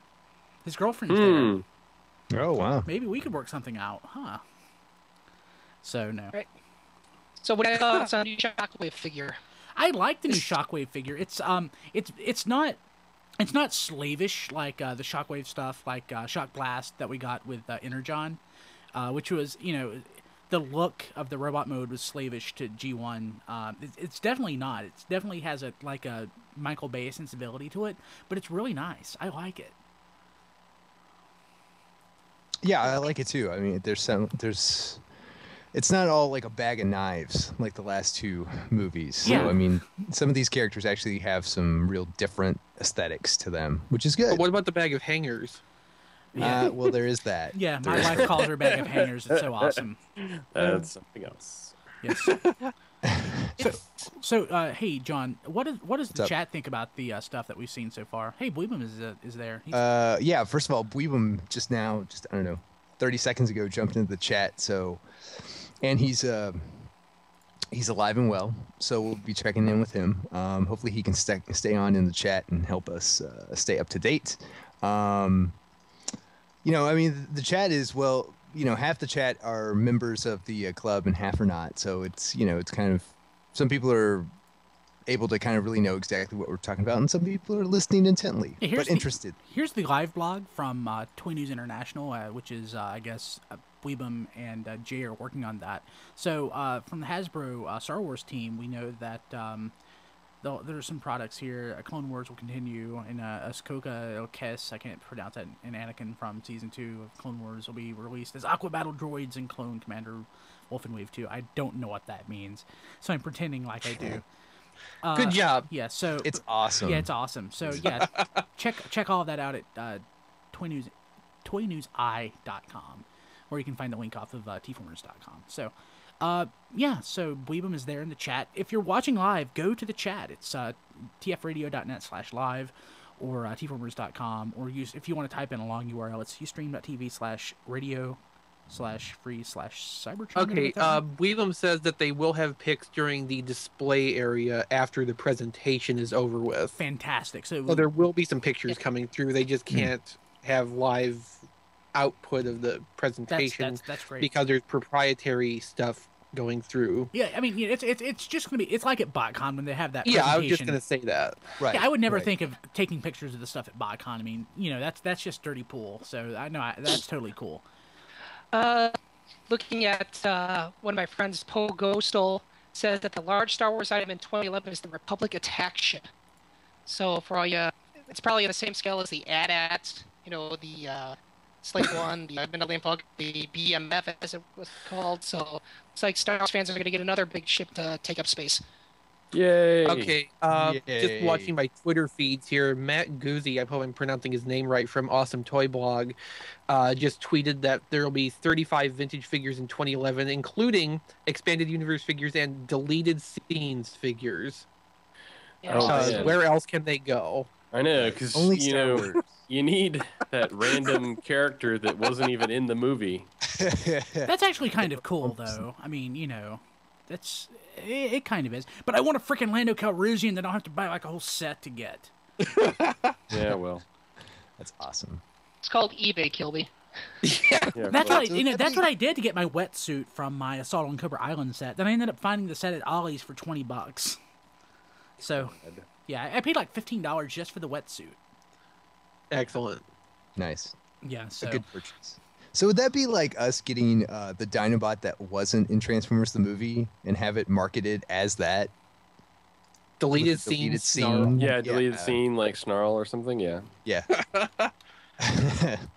Here's how we thought he was going to. I mean, Hasbro does the thing where like as far as their Star Wars line, like they would release a figure of one of the background robots from the opening sequence of the 86 movie, so like they would do like a figure of like one of the kid robots that are playing on that planet that's destroyed by Unicron at the beginning of the film. So the characters is completely nameless and you see for half a second. They'll like make a character of it and release it like with a full backstory and yeah, you get a lithophone with one container of red glowing liquid and blue glowing liquid, Yeah, exactly. Well, for like that one guy. Yeah, exactly. Well, Star Wars is a finite thing. I mean, there's only so much that you can do.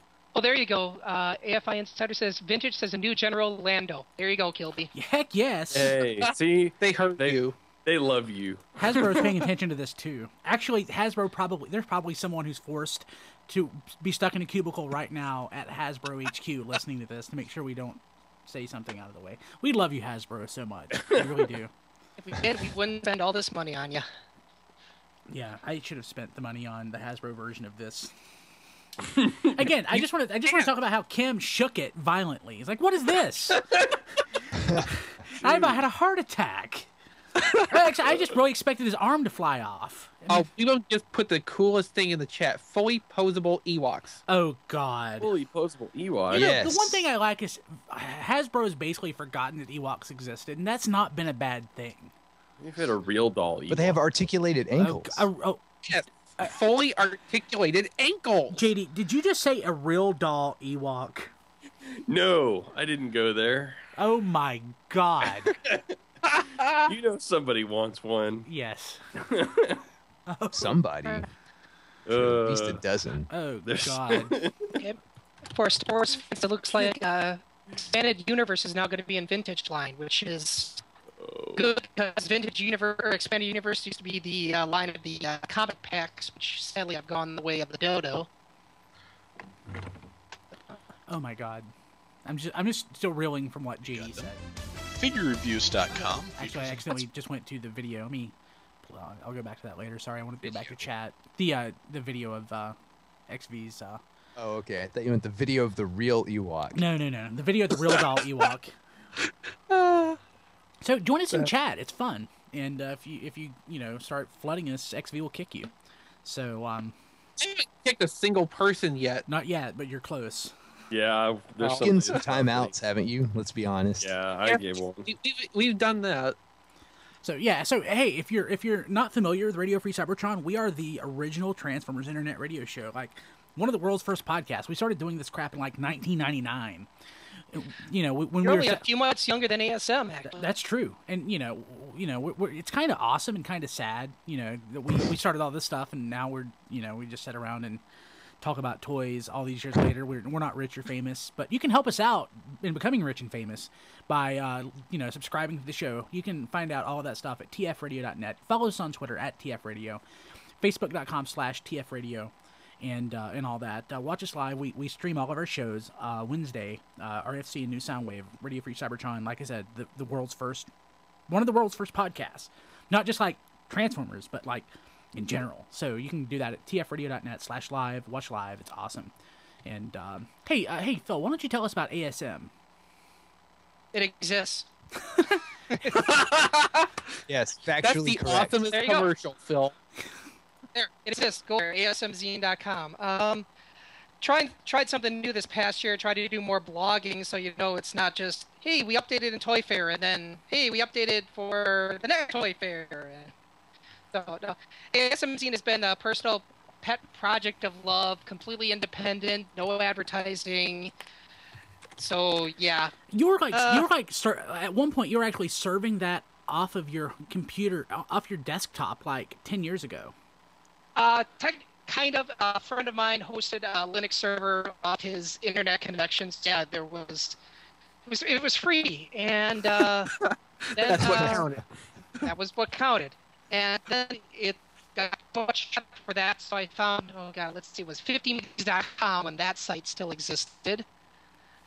And then I bought my own web base for the first time, and the My Little Pony fans crashed our server when we were the only picks. Boom, down it went.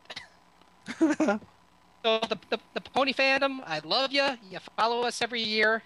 Thankfully, we are now able to handle you guys. Yeah, you were like one of the first, outlets that I know of that actually went to Toy Fair. Yeah, I think Ben from WTF.com, he went to Toy Fair a couple years. He didn't have much in the reports.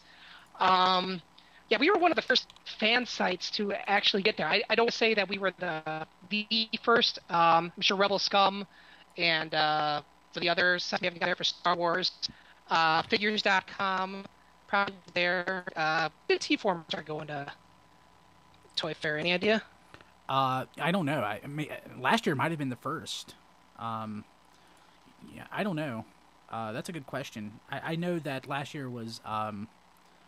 I know that was Weebman's first time there, but it may be the first time in general. So we're actually we're here in a second going to add REC from figurereviews.com. We'll have him on in just a second. He was with us last year. He's like XV's BFF, and they do a great job. Nah, I'm kidding. You love him though. You don't have this strange love-hate relationship with me. You don't want to kill him and wear his skin, XV, like you with me. Well, no, I'll admit that's true. You want to kill you and wear you like a coat. Yeah. So let's see here. Oh, REC has a version of Skype. Apparently that's how Autobots know that they love each other. Hey REC, what's going on? Oh, not too much. How things going so far? I'm just getting myself together at the moment. So what are you looking forward to? You're like a man of like all toy fandoms. What's like the big news that you're looking for this year? I really don't know what to expect. There's a couple of in terms of G.I. Joe, there's a couple of outstanding mech suits I'm hoping will actually escape. Do you like the mech suits? I do, actually. I managed to get the Cobra one, whose name actually escapes me at the moment, half price at Walmart, and it's really pretty good, but I'm just a sucker for robots. I can't help it, so... Yeah. But, yeah, I like them pretty well at like you were saying about the vehicles earlier, at half price, I really like them. And... if they release the rest of them, I would not mind. Are you like enthralled with the Wolfhound as I am? Actually, I haven't gotten it yet. I have two G.I. Joe vehicles at present, and the Cobra Deviant is one, and the Night Raven is the other. So I saw the Night Raven for like $12 at Ross a couple days ago. I know. I was tempted to start troop building them when I saw them go on discount like that. I'm going back. Should I get that if I go back today? Because I'm going back to Ross after the coverage. Would you recommend that I pick that up? That's about what I paid for mine, and I'm pretty satisfied with it. Yeah. So it's I do miss. A friend of mine had the original Night Raven when I was a kid, and I missed the smaller plane on top. But other than that, I really like the design. It's a nice looking ship. It's a completely new mold, or do they borrow it from something else? As far as I can tell, it's all new. Because they did like some Johnny Quest molds like a few years ago, or like 10 years ago for some stuff. I remember that they had appropriated those for G.I. Joe vehicles. Okay. But that was a while ago. That was like in the when they brought back a real American hero. Yeah, I don't think that's the case here. I'm pretty sure it's an all-new mold. Also, it was recolored as the Sand Serpent, which is also showing up at Ross. I saw that, and that and was only Ross. Only Ross, because that was actually canceled. Yeah. To be honest, I have no idea how Hasbro makes any money on G.I. Joe, because you find so much stuff showing up direct to clearance that I cannot imagine that they're actually making any kind of profit on it right now. And the thing is, I've noticed locally that the shelf space for G.I. Joe has dwindled considerably from when the Pursuit of Cobra line first came out. I can believe it. There's only a few spots for figures and much fewer vehicles now around here as well, but I'm still looking for the latest wave stuff. I want to get a hold of the Cobra Shock Trooper, but I only found one, and the package was opened, so I had no way of telling it was actually complete. Yeah, that's kind of a problem, isn't it? Yeah. We were talking a little bit earlier, too, about how like bright colors are really missing from G.I. Joe right now.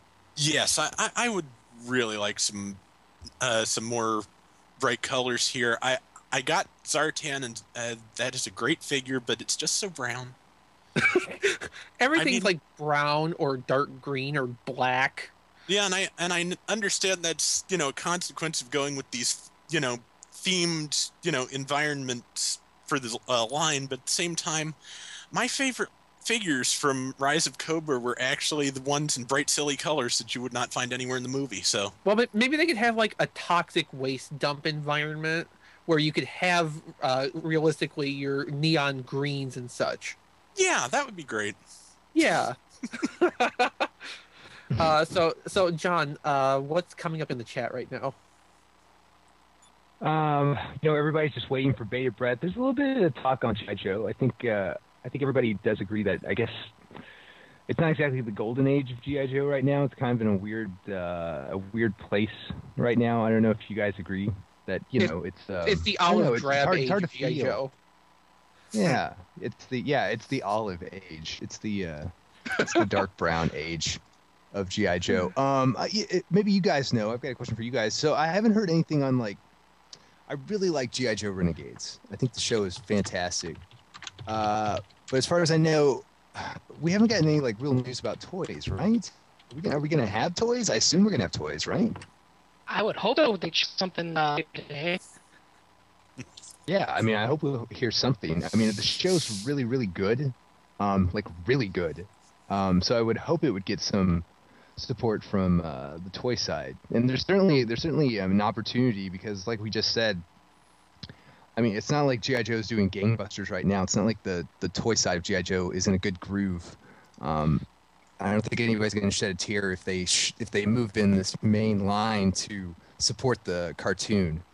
I don't think anybody's going to complain about that. So I'm really hoping for something on the toy side for G.I. Joe Renegades, because it really does deserve a toy line. It's a really, really good show so far. Yeah, last I heard, there were going to be Renegades toys, but they were probably going to not be done in the exact style of the animation. So. That's fine. That's as long as we get it. Yeah, I guess it seems to me to defeat the point if it's not going to be distinctly in the visual style of Renegades, because then it might as well just be more G.I. Joe figures. I mean, what are you really getting if it's not in the same style? Yeah. Well, I mean, you get the characters, and if we get a roadblock with chops, that's all that matters. Well, okay, I'll give you that. There are ways to find the visual style of the series without emulating it exactly. Yeah, I guess the only problem I have design-wise, well, it's not a problem. It's just I guess I haven't really gotten comfortable with it yet. Is Cobra Commander's look is I can't decide if I like it or not on Renegades. It's certainly different.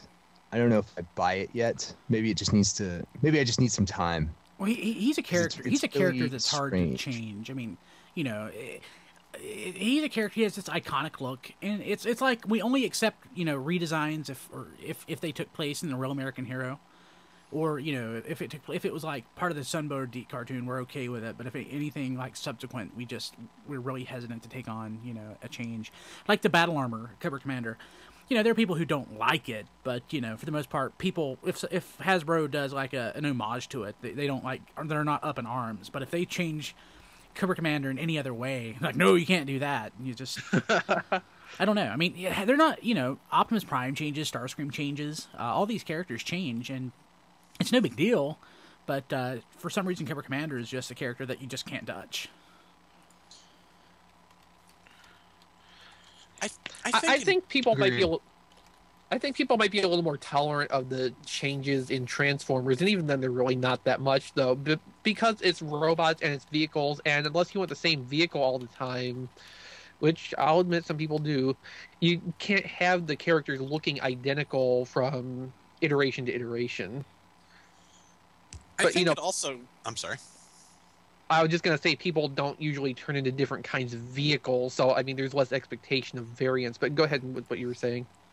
I was just going to say, I think it also kind of makes it tougher to change things as much, because even though Cobra Commander, like you said, did change costumes reasonably often, Real American Hero lasted a good bit longer than I think any one iteration of Transformers did. So I think maybe that kind of helps attitudes get a little bit more ingrained.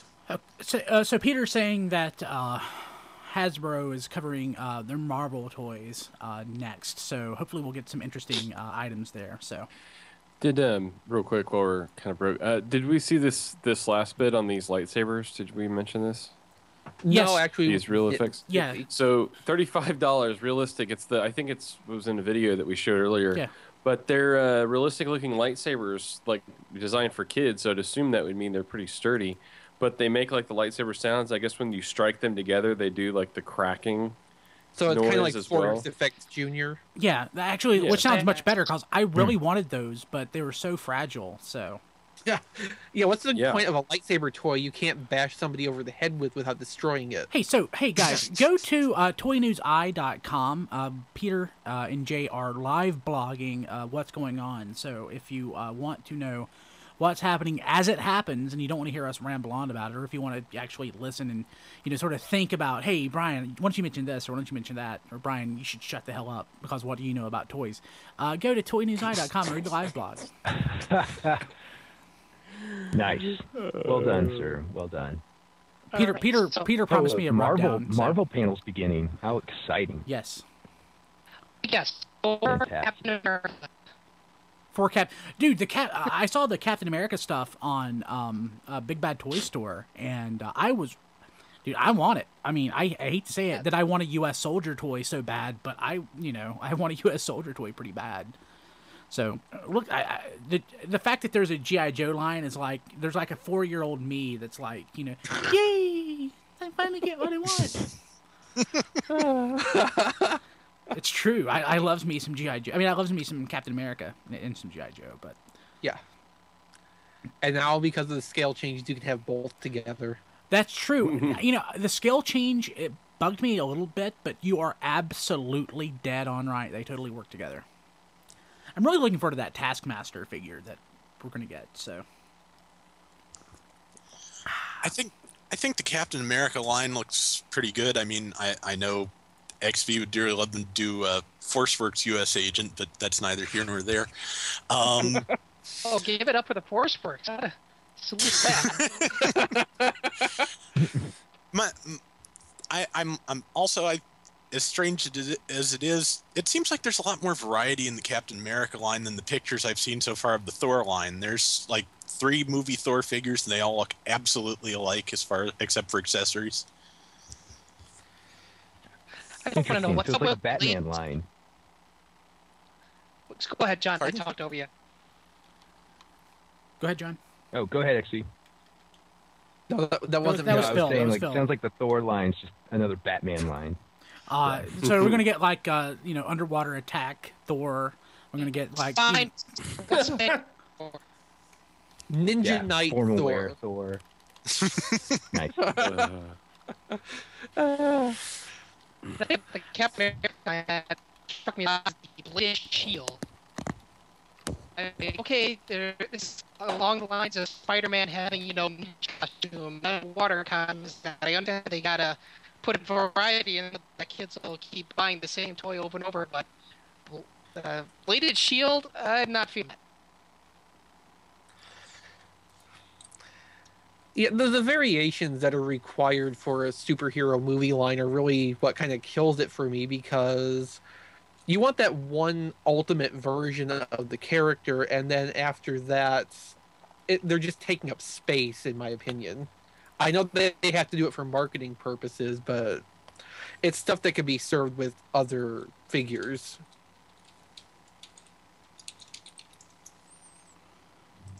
Okay, let's see here. So, what's going on with checking the live blog, seeing what's any updates. The Avengers are beginning to assemble. So yeah, I guess we will be getting Avengers. That only makes sense. Man, we could actually have like a definitive 3 3/4 inch Avengers team. That would be pretty neat. So what would who can cross over with G.I. Joes and Star Wars? Yes. So what would we? My god! So if we were building a definitive Avengers toy line, what would that include? I mean, that would obviously Captain America and Thor, who are we getting? Iron Man, who we've already gotten a bajillion of. If you want an Iron Man, you have like a million to choose from. But who else? I mean, I guess we'll get a Wasp, which Hulk. Yeah, Hulk. Yeah, Hulk. I mean, the current cartoon's probably an indication, right? Yeah. I don't know. At least what Marvel wants. You know, I should be buying these toys already. These 3 3/4 inch Marvel figures. I don't know. I know I'm not, because they're like $15 for a 2-pack. That's why I'm not. Yeah, I've except for Iron Man, which of course I went crazy for last year. I've been pretty selective so far. So there is a little bit of a sticker shock to consider there. Yeah. Yeah. I mean, I've liked what I've gotten, but with my budget being limited and with Transformers being pretty much wonderful right now, I can only do so much of that. Yeah, they really. don't transform, so yeah, and they're so small. Okay, so the Thor figures apparently have a street date for March 1st, and the movie opens on May 6th. Wow. Okay, less than a month away. Fantastic. But where are all the Iron Man toys going to go when these new movie figures come out? Because there's still tons of them. Ross? Big Lots? Yeah. We're about to add Chris McFeely to the chat. Chris McFeely, who is awesome, 1, from Fanboy vs. 2, and is awesome again, 3. Hey, we do that show tomorrow. Yes. With a big announcement. It's our 1 year. The big announcement. Oh yeah, the big announcement. Oh, wow. I about forgot about that. Yeah, huge announcement actually. I would say huge. So when is the huge announcement going to come into fruition? Without spoiling things. Let's see. How do I word this? It'll be available, I guess, next week. So I mean, it's happening ish. It's hard to talk about it without saying it. So you got my email. You got my email about that last night, correct? On how to proceed with that special announcement. I think so. I sent it to you and XV and John. Oh, you mean how to actually? Yes. Okay, excellent. Okay, so big announcement tomorrow. Watch Fanboy Versus. It's like the best comic book podcast that we do. We only do one. The best feature-length comic book podcast around. I know we have the bitmap 2099 bitmap too. I forgot about that. That's pretty cool. Hey, so Chris McFeely is on. Who's ready for some football? Wait, no, it's not. Uh-oh. You're late. I'm never going to live that down, am I? Dude, I missed it. Triplet missed it for the Green Hornet movie, so, I mean, you can't... Yeah, there are worse things to miss it for. Hey, Chris, are you putting your video on, or do I need to... I will, but hang on. I got to turn on every light in the room. Hang on. Yep. Your video while looked we great wait for last week. Feely to turn his lights on, I found something in the store assortment that I'm really interested in now. The roleplay Thor hammer. Mjolnir. Yeah. Ooh, I've been waiting on this. This is the one that's going to be reported on the news. Yes. Yes. You get out there on street day and buy this because it will be gone within the week. I guarantee it. I called this when the movie was announced. That what's going to happen is, and this may be new for people. So here's what's going to happen. So they're going to have this roleplay Thor's hammer. And what's going to happen is some child is going to bludgeon their brother, sister, neighbor, kid to death with it. And then it's going to be, which is going to be tragic, by the way. I'm very sorry for whoever that is. Preemptively tragic. But it's going to be on the news, and then some poor newscaster is going to have to say a tragic death today as a child beat their friend to death with Thor's hammer. Apparently, they used Thor's hammer to kill their friend. You know, you don't bludgeon people with Thor's hammer. You smite them. Yes, you smite them. Right. Yes. Allspark. On the news. According to Allspark, they just got Captain America frisbees. Really? That's awesome. Oh, man. This is like so they're giving them away because they should sell those. It'd be like the 70s revisited. That's like a total 1970s. Yeah, real bet you they'll sell them. They'll be like, have to be released by Whammo or something like that. Oh wow. Well, you know, if Hasbro themselves don't sell Cap frisbees, you can bet that you will see frisbees at a dollar store painted like Cap's shield. Yes. Yes, absolutely. Awesome. In the realm of safe smiting, by the way, there's also going to be an Asgardian foam sword, shield and dagger, helmet, and foam Nerf hammer. Foam Nerf hammer. Okay. Yeah, that's a must-have. If you just day one have to purchase. get a Thor's hammer to beat or smite someone with, there will be a way to do it without killing them. Probably. Yeah. Maybe. Just playfully smite. Like you can give them. What have I missed? Okay, so we have you actually you're not a club member, are you, being in Ireland? I am a club member. Yeah. Okay, have you gone and looked at all the? Yes, I have just logged in. Yeah, I've just logged in. So has there been a panel? Not for Transformers yet. Weebum is not for you. Okay, right. Because Peter, I have literally just walked in the door and turned the computer on immediately. Okay, so Weebum or Peter from RFC and T-Formers is there now. We were going to be actually broadcasting the panel live, but they told us that we couldn't do video or audio, so he's live blogging and sending us along news.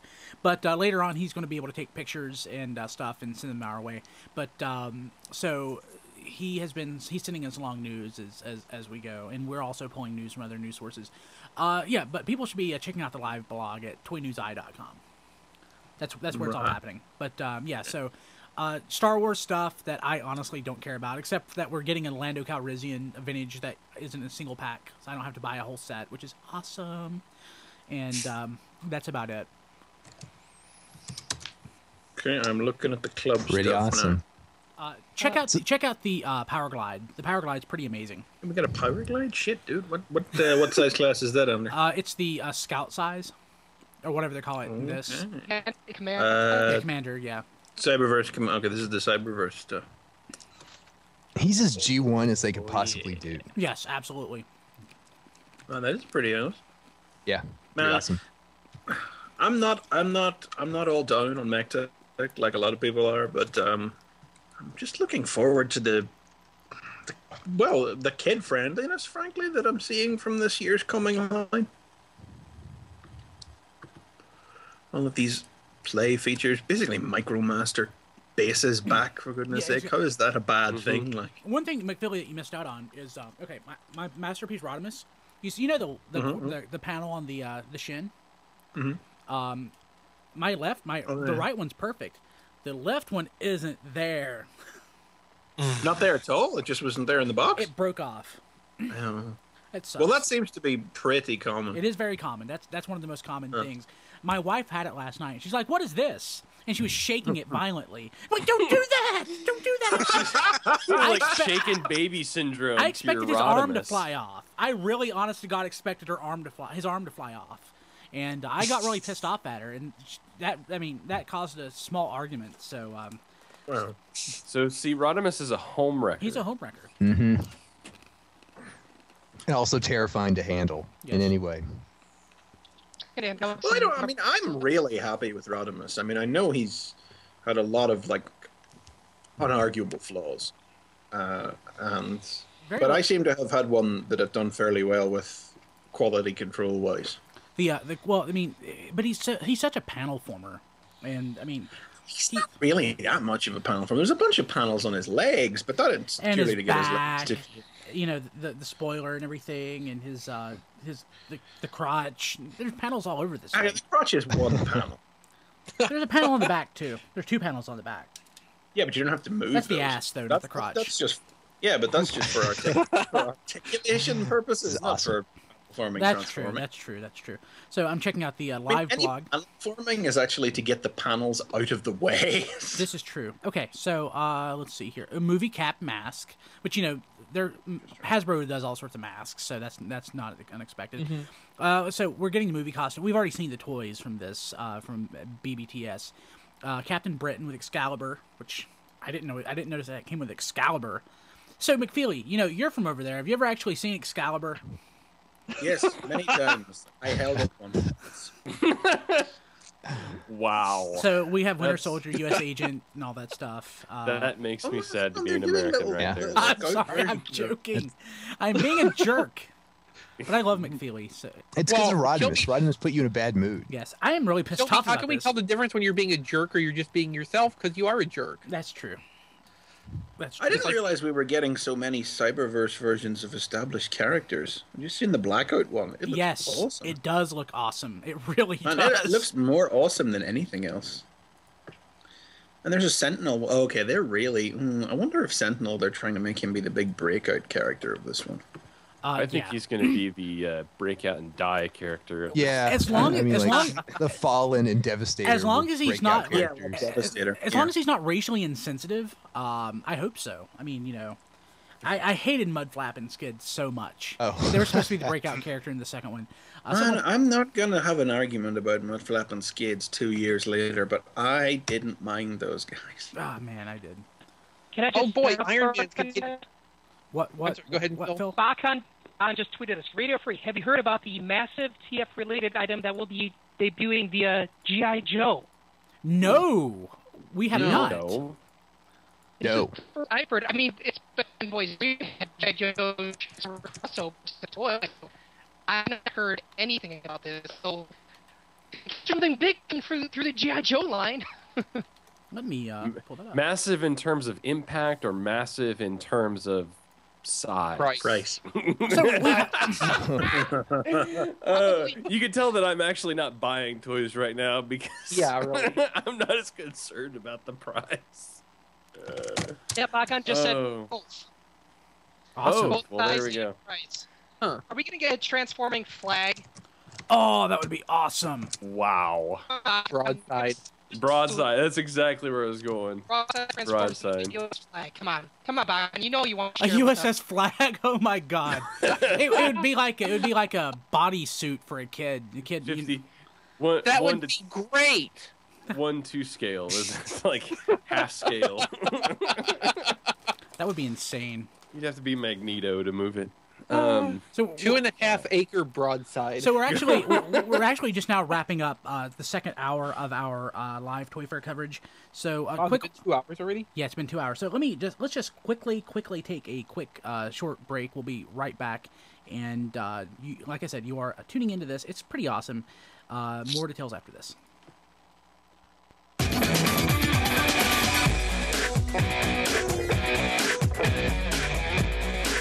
You're watching live coverage of Toy Fair 2011. Brought to you by Radio Free Cybertron, Tformers.com, and Entertainment News International.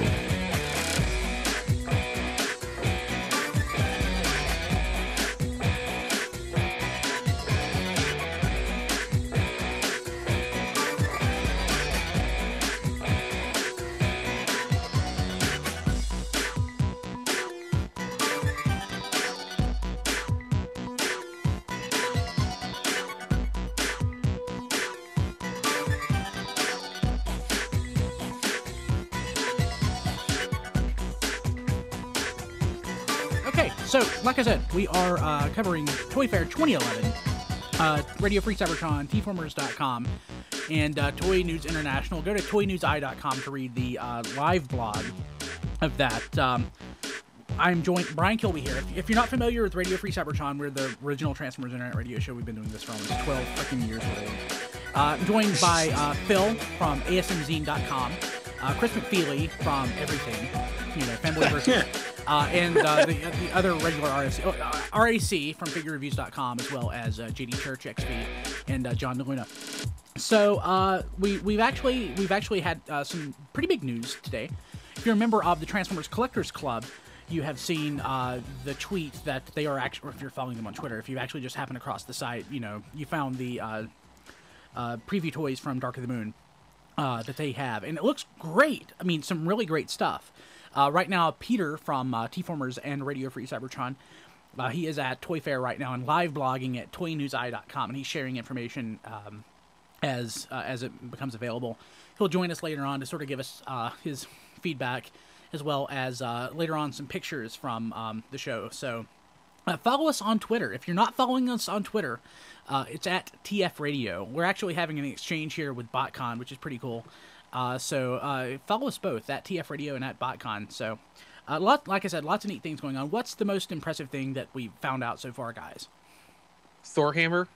Yeah. Thor hammer. Yeah. Effects, lightsabers. Mm-hmm. And lots of awesome pictures that we can't show yet. Yeah, we can't show yet. Yeah, well, it'll be made available. It's pretty cool. So the big news is the fact that there's going to be a Transformers GHO crossover. Yes, BotCon has shared that there's going to be a crossover between G.I. Joe and Transformers. Like, the only thing that's happened before was Snowcat and, like, Energon. Am I missing anything else? Don't think so. I'm sure there's maybe some more subtle, but I don't know. I don't think so. I'm telling you, Broadside, yeah. Yeah. You know what I want to see was the Broadside that can transform into the useless flag and then fall on that fan-produced Devastator. Yes. They just need to buy that fan-produced Devastator. Looking at all the pictures. What do you think? What do you think, Chris? What do you think of what you've seen so far? There is so much stuff. Is there gonna be more stuff besides this revealed? Because I'm done after this. My wallet is done. What did you notice? Did you notice the Spike Witwicky, Human Alliance? Wait, was it? I didn't know. He came with which one was it? Backstop? Bumblebee? No, I think he came with. I think it was Backstop. I need to go back and look, but that was interesting. I didn't expect to see that. Backfire. Backfire. That's it. Oh, with Spike Witwicky. Yep, there he is. Jeez, I didn't even notice the humans had names. I'm going to do that again. Major Tungsten. You. I'm going as fast as I can here. Sergeant Tails? Tails. And Sandstorm with Private Deadcliff? What? Have they given the humans Transformers names? Deadcliff, Tungsten, and Chaos? Well, they have to get their trademarks from somewhere. I guess. I can't imagine these guys will be characters in the movie. Ironhide with Hardcore Eddie. Yeah. So it looks like there's probably going to be some crossover with the other Marvel licenses or Marvel properties, because I'm seeing here that there's going to be a comic pack with Spider-Man and Captain Britain. And of course we're getting Captain Britain in the Captain America toy line, so there's probably some mold reuses. Warlock versus Thanos, that's pretty cool. Power Man and Iron Fist in their original costumes. So Series 3 of Captain America will feature Falcon with Red Wing. Yes! Scar. No, I think these are the Marvel Universe, aren't they? Not the. Well, I mean, movie. Falcon with Red Wing. Who knows? I mean, but that he could very well be in the Captain America line, because he's primarily known as a Captain America sidekick. Scar, Doctor Doom with Modern Deco, and Scarlet Spider. Yay. But will it really be Scarlet Spider? Will it be the blue hoodie, or will it be the Ben Reilly Spider-Man costume? I have a feeling it'll be Ben Reilly Spider-Man again. And see, that's kind of disappointing to me. I would actually buy blue hoodie Scarlet Spider. I was so freaking tempted this weekend. I I may see it again Monday when I go to work. At Target, they have the new DC set of figures, and there's the Azrael Batman, and I'm so tempted to buy to relive the 1990s. But you know, that looked cool. That was about it. Yeah, it's 15. Those figures are so expensive, though. It's hard. I mean, I really wanted to get to Commandy. You don't know how bad I wanted to buy Commandy, but $15. Stuff's so expensive. I mean, you know, we're lucky that Transformers Deluxes are still like in the $10 to $12 range. Oh yeah. I mean, Hasbro, the economy of scale must be pretty huge because they have to make a lot of these, of course, to drive the price down. But these toys that come out that have a smaller number of releases, like the DC stuff, is just ridiculous. And some of them are not even that great. I'd kind of like to get the Metal Men, and they're releasing those one by one. But you know, $15 a pop. That would be what, $75 for all the Metal Men. I just can't do it. Wow. Yeah.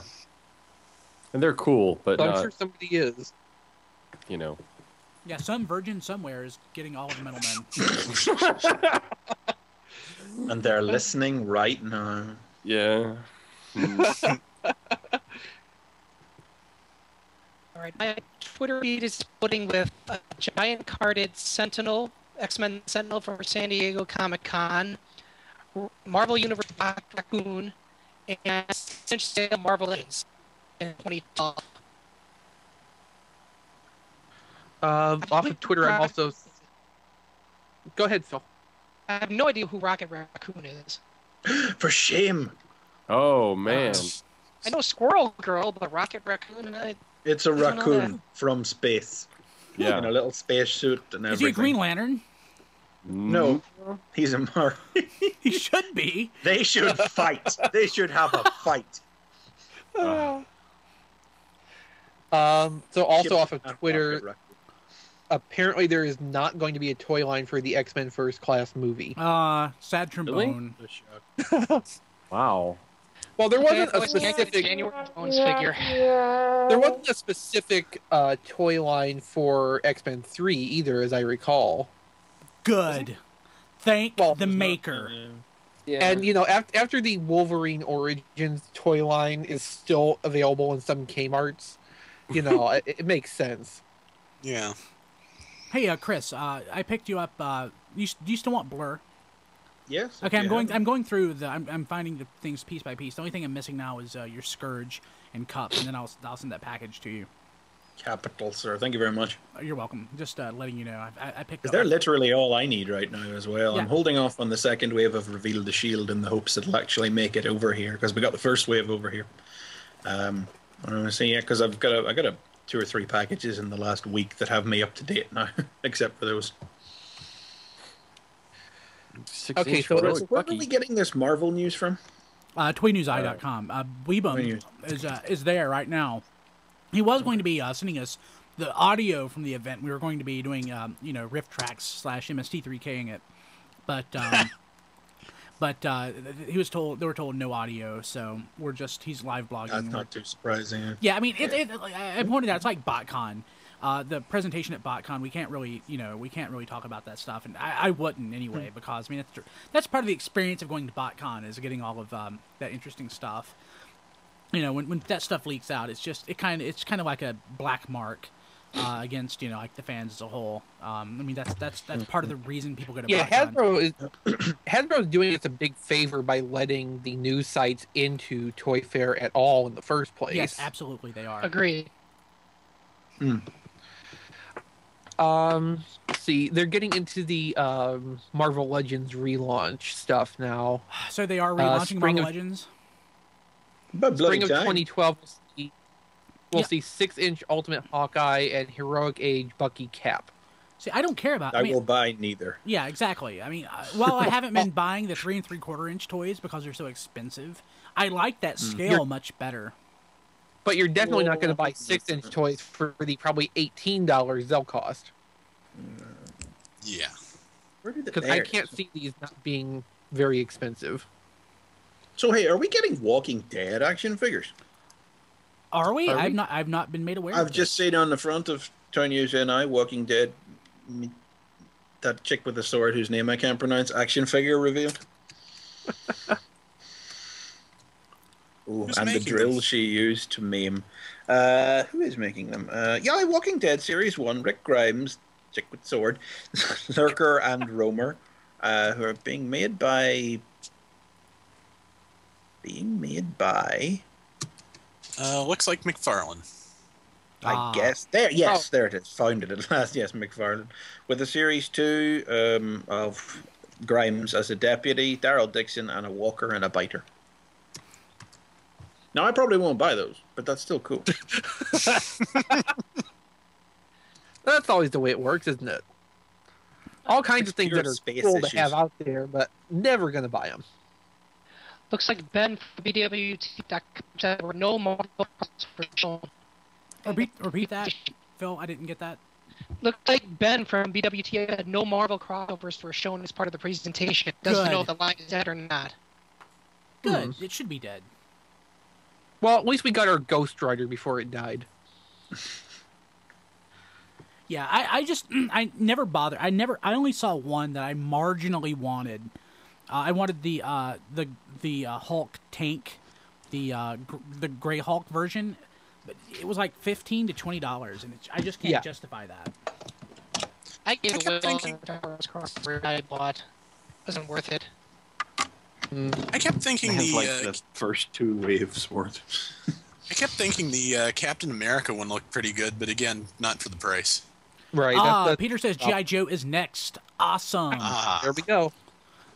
Yes. Say transfer splat. Those works. So I'm actually rebooting a system here. Is the reason the video is not up. Are we not transmitting video? We're not. I mean, we can. I can go to Skype, but we lost my second feed, so we're missing a couple of things. We're still broadcasting. We're still broadcasting in video. Okay. That's all that really matters. Get me this week's Prime notice. I got a busy evening ahead of me now. Got to catch up on all of yesterday's cartoons. So you have Renegade. Hey, so Young Justice is how many episodes are we into that? Like 4, 5? 4 or 5. 6, I think. So is it good? Oh, already? Wow. I'm just going to quick interrupt. Looks like Daryl the Priest lost Star Wars and back to the G.I. Joe. He's to the G.I. Sorry, you broke up. We kind of lost the last half of that. I'm sorry, Phil. Daryl the Priest was on the G.I. Joe line for years, then moved to Star Wars. He looks like he's back on G.I. Joe. He's doing the presentation run. Oh, cool. Maybe that means the bright colors will come back. We can only hope. Yeah. There'll certainly not be any bright colors from Renegades merchandise. And the last line of Indiana Jones figures come out. Neat. Really? For all 5 of you listening to us that actually care about Indiana Jones. I'm surprised they think that's viable. Hey, Shia, if you're listening. Well, we already have a perfectly ruined everything. We already have a perfectly serviceable Shia LaBeouf figure. It came with Human Alliance Bumblebee. Oh yeah, it's what was his name in Indy 4? Mutt Williams. Mutt, yeah. But you know that Fantastic. my Human Alliance whatever the hell his name is, it just escaped me. Sam, God, is sitting underneath my wife's car, the seat in her car. I lost him there, and I never bothered fishing him out. Sounds about like his career. If you ever need him. Exactly. Sometimes I do regret not getting the 12-inch tall Mutt Williams, though, because that would be pretty well in scale with Scalpel. But yeah, it would be. That's exactly true. Yeah, make an awesome diorama. Yes. There. That's an easy win at the BotCon art contest. Yeah, really. Yeah. Mutt versus Toaster. Well, that's a good one, too. Versus Toaster and Sadistic Microscope. And scene.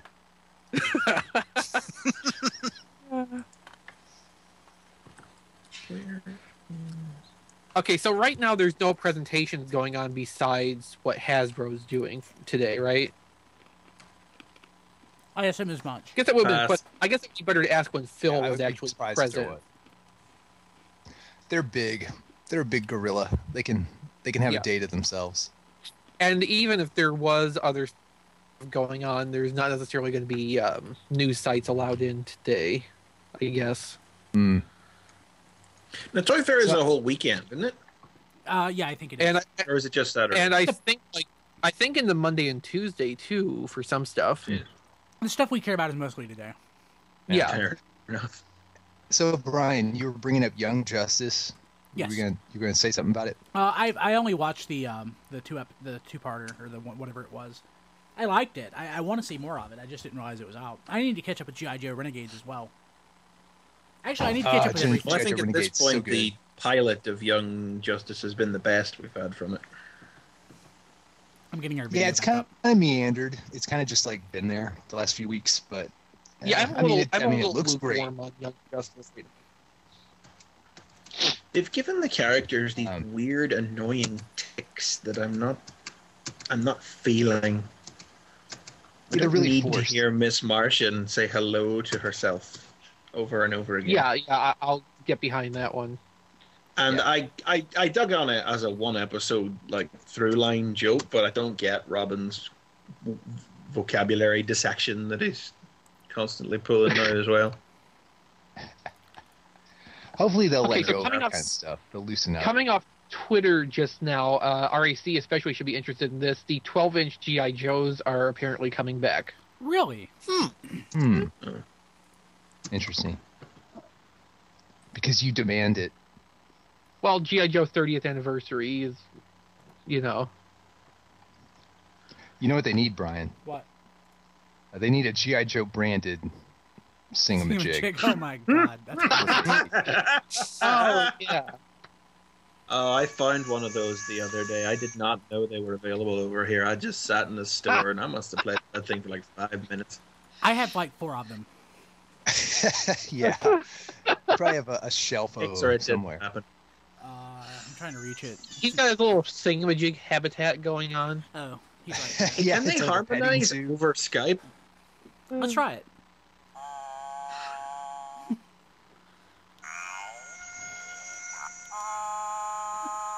God, that's disturbing. Apparently so. Okay, so actually, if there are going to be any kind of branding crossover, it would be with Masters of the Universe or something like that, or Barbie, because it's Mattel. Yeah, it will. Masters of the Universe. If they can get me a Singamajig. What was that, XV? If they could get me a Singamajig Man at Arms, they'd be totally on to something there with me. Yeah. He can harmonize with, Triclops. It'd be awesome. Yeah, but you have to join the collector club to get him. Okay, so let's see here. G.I. Joe is currently up. Any news so far? Let's see. Daryl DePriest goes on that with G.I. Joe 2012 will be the 30th anniversary of the Joe versus Cobra mythos. A lot of things are happening in 2012, so they're starting earlier to celebrate. I am so damn old. Yeah, that's what I thought too. That's good. 30 years of this. 30 years of 12-inch figures are back. 12-inch figures are back with a brand new look, and it'll be tightly focused for collectors.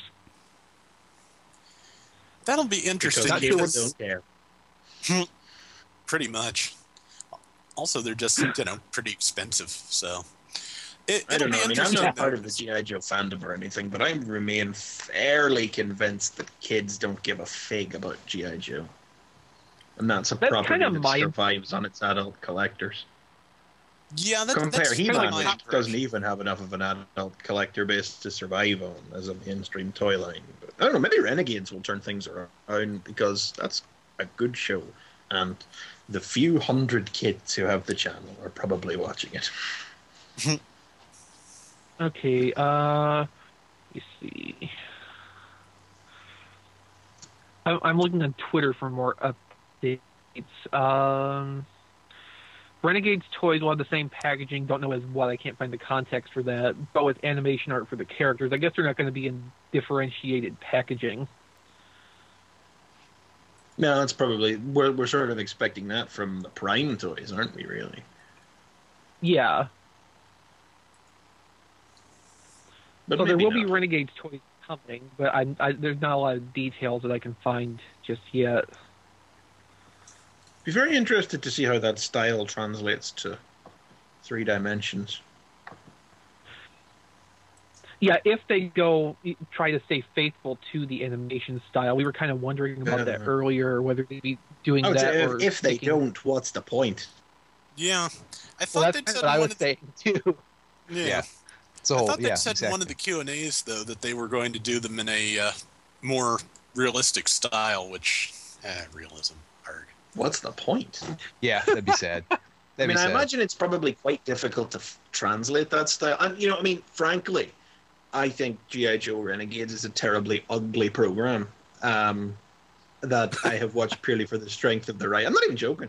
It's really, really ugly. Your man's art is good, but I've seen his 2-dimensional art. It's good. I like it. It's very stylish. I just don't think it's translated well into animated form, and I don't think that they've managed to create very strong visual character designs. I don't think nobody looks like they're wearing a costume. They're all it's all gray, green, and brown, and there's no color, and there's no defining strong character designs like the 80s. It doesn't, well, just like I the know toy line. Hasbro are trying to turn. No, I mean, that's not fair, because I suppose really the cartoons took the designs of the toys and streamlined them into character models a bit more. And I know Hasbro is trying to turn itself into an IP company rather than a toy company that makes cartoons, and certainly the designs of Renegades bear that out, because they just don't look like toys, but by extension that sort of makes them look not like G.I. Joes, if you know what I mean. I don't know. Yeah. It's just mindless complaining on my part. I think it's ugly. I just think it's an ugly cartoon that is saved by some excellent writing. I think you're right with both the cartoon and the current toy line, is that they're just kind of drab. G.I. Joe's been put through the realism brownifier, and I really don't like it that much. I mean, the toys themselves are wonderful, but they could look better. Okay, Wave 1 of the Renegades toys will debut in the fall with Firefly, Techno Viper, Hazard Viper, Cobra Commander, Snake Eyes, and Duke. Awesome. Buy the Cobra Commander. This says that they will not be done in animated style like, for example, Clone Wars. So they'll match the animated stylings, but using the existing tools, although they're creating some new toolings as well. What's the frickin' point? Basically, sounds like it's on the cheap. Doing it in the animated style. Basically, they'll have the Renegades costume, but otherwise they'll be 25th anniversary Pursuit of Cobra style. We'll have chops though. That's what matters. Well, we'll see. Why don't you grow some chops, Brian? It doesn't really fly at work, or I would. What? Well, then if you move into marketing, you can be one of those crazy hairy guys. I could be, but I'm in operations, so no. Where chops mean you're genius because you're different. Wow.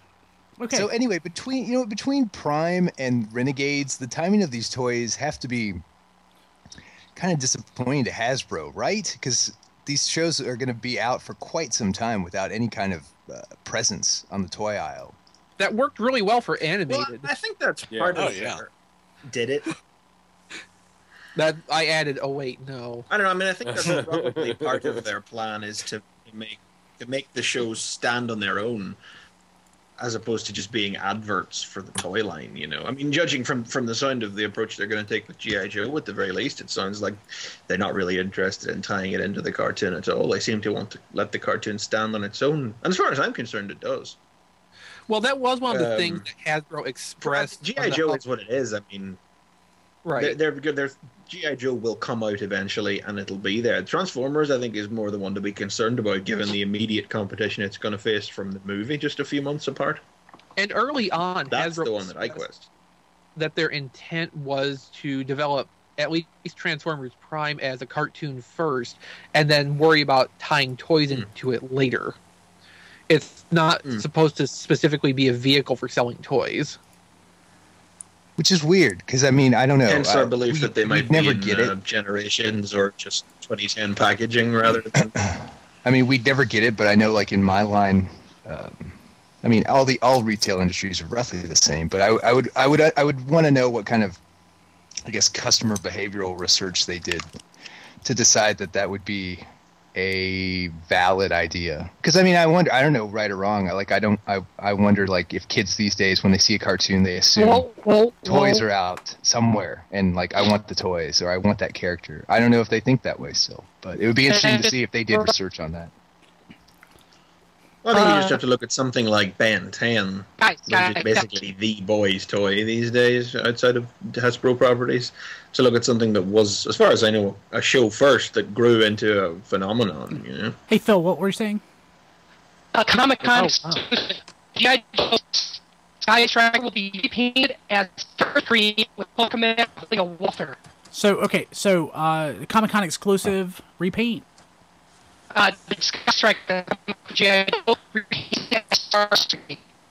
Whoa! That was what BotCon was talking about, I guess. Yeah. Sky Striker, Starscream. Wow. Good. And Cobra Commander's carrying Megatron as a gun. Yeah. It doesn't transform. It's the Redeco. Right. Man. That's still pretty awesome. I'm going to have to buy that. I might buy that. So is it the original? That will be on Hasbro Toy Shop, most likely, right? Yeah, is it the original Sky Striker mold, or is it a new one? Do we know?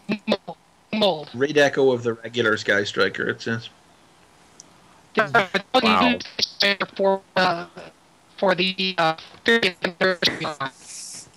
Yeah, according to Toy News International, it's the original Sky Striker mold, but it's been retooled to only hold one figure because the new figures are slightly larger, and they couldn't get two of them in there. So. Holy moly, that's pretty freaking awesome! Wow, that's gonna be cool. Yeah. Yeah, check out the live blog if you're not. Again, toynewseye.com. Peter and Jay are there right now and blogging this stuff as it happens. Hopefully this will lead the way for other kinds of crossover stuff in this fashion. I sure hope so, because maybe a Snowcat painted a Snowcat. This is kind of the equivalent of Snowcat, really, isn't it? Yeah, it's like, but in the opposite direction. It's the G.I. Joe equivalent. Yeah. That's awesome. Well, I mean, it's only been 7 years now. It's about time to get it back, right? Wait, 7 years? We could have another crack at it. God almighty, it's been 7 years. Oh my God. That was horrible. Nice. Think about it. What a terrible thing to say, XV. Oh, you're old. We're all old. You know, it used to be you were much younger than I am, but you know, now not so much. I know. There's John on video. Whoa. Hey, John. There I am. I'm not moving. Now I am. Now you are. How about that? I'm just trying to fix Choppy dog. I'm a little choppy dog. No, it's not your fault. I'm actually trying here. I need to have a better setup in Skype. Really, what I need to do is add a third computer. Really? Gosh. Wait, no. There's already 5 computers here. I need to add a video input card. That's what I have to add next. And then throw more money, right, JD? I need to throw more money at it. I know. Me, I just rig it with what I got. Kilby, buy more stuff. Yeah. So Peter says if we have any questions about Sky Striker, let him know. Do we have any questions? Yes. Yes. What else do you know? Anything. Just tell us everything you know. I'll ask him if he's... This is a Comic-Con exclusive, right? Yeah. So that doesn't mean much anymore. We'll expect to pay 60, 70, 70, 80 bucks for that, do you think? It's pretty exclusive with how big is the Sky Striker? Sky Striker is exclusive to people with internet access. So Sky Striker is he did see pictures of it. As a kid it was much bigger than it is now. I would say I don't know, man. I bought the Night Raven from the new movie. It's smaller than that. It was reduced. I think it's smaller than that. That's friggin' huge. I would say that it's bigger than Masterpiece Starscream, but smaller than that. Yeah, Hey Mickey's asking for clarification whether it's actually G1 Starscream Deco or movie. Yeah, he's ain't. Well, if it was a movie, I'm assuming it's very. He's very G1. The mold is, so I would assume that it's. Peter's confirming. He says G1. Yeah, I don't think it's an F-15. Yeah, GEEWN G1. So that's pretty awesome. That's real G1. That's amazing. I want that. That really is amazing. I'm very surprised by that. Oh, God, I gotta get that. Darn you! Of course, I have been buying all of the. Comic-Con exclusives for the last few years. So not the Transformers, not the GI Joe. I guess I'll have to do GI Joe. So okay, Hasbro gets more and more of my money every year. Looks like coming up next is people from the Hasbro Studios, the like cartoon production side. Awesome. Mike Vogel and Jeff Klein. Are they going to sing karaoke? I hope so. Uh-oh. Of course, it would kind of be a waste since there's no live audio stream coming out of that.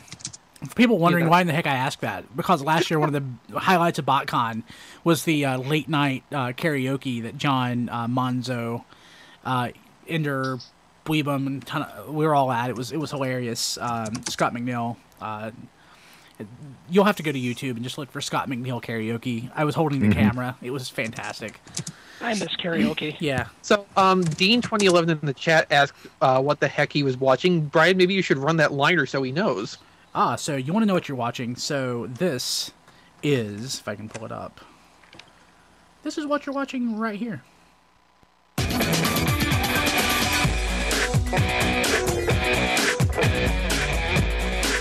You're watching live coverage of Toy Fair 2011. Brought to you by Radio Free Cybertron, Tformers.com, and Entertainment News International. Yes. This is live coverage. Other one, but Toy Fair 2011. Oh, yeah, that's true. We are a bunch of adults freaking out over toys. But we're covering Toy Fair 2011, which is going on right now.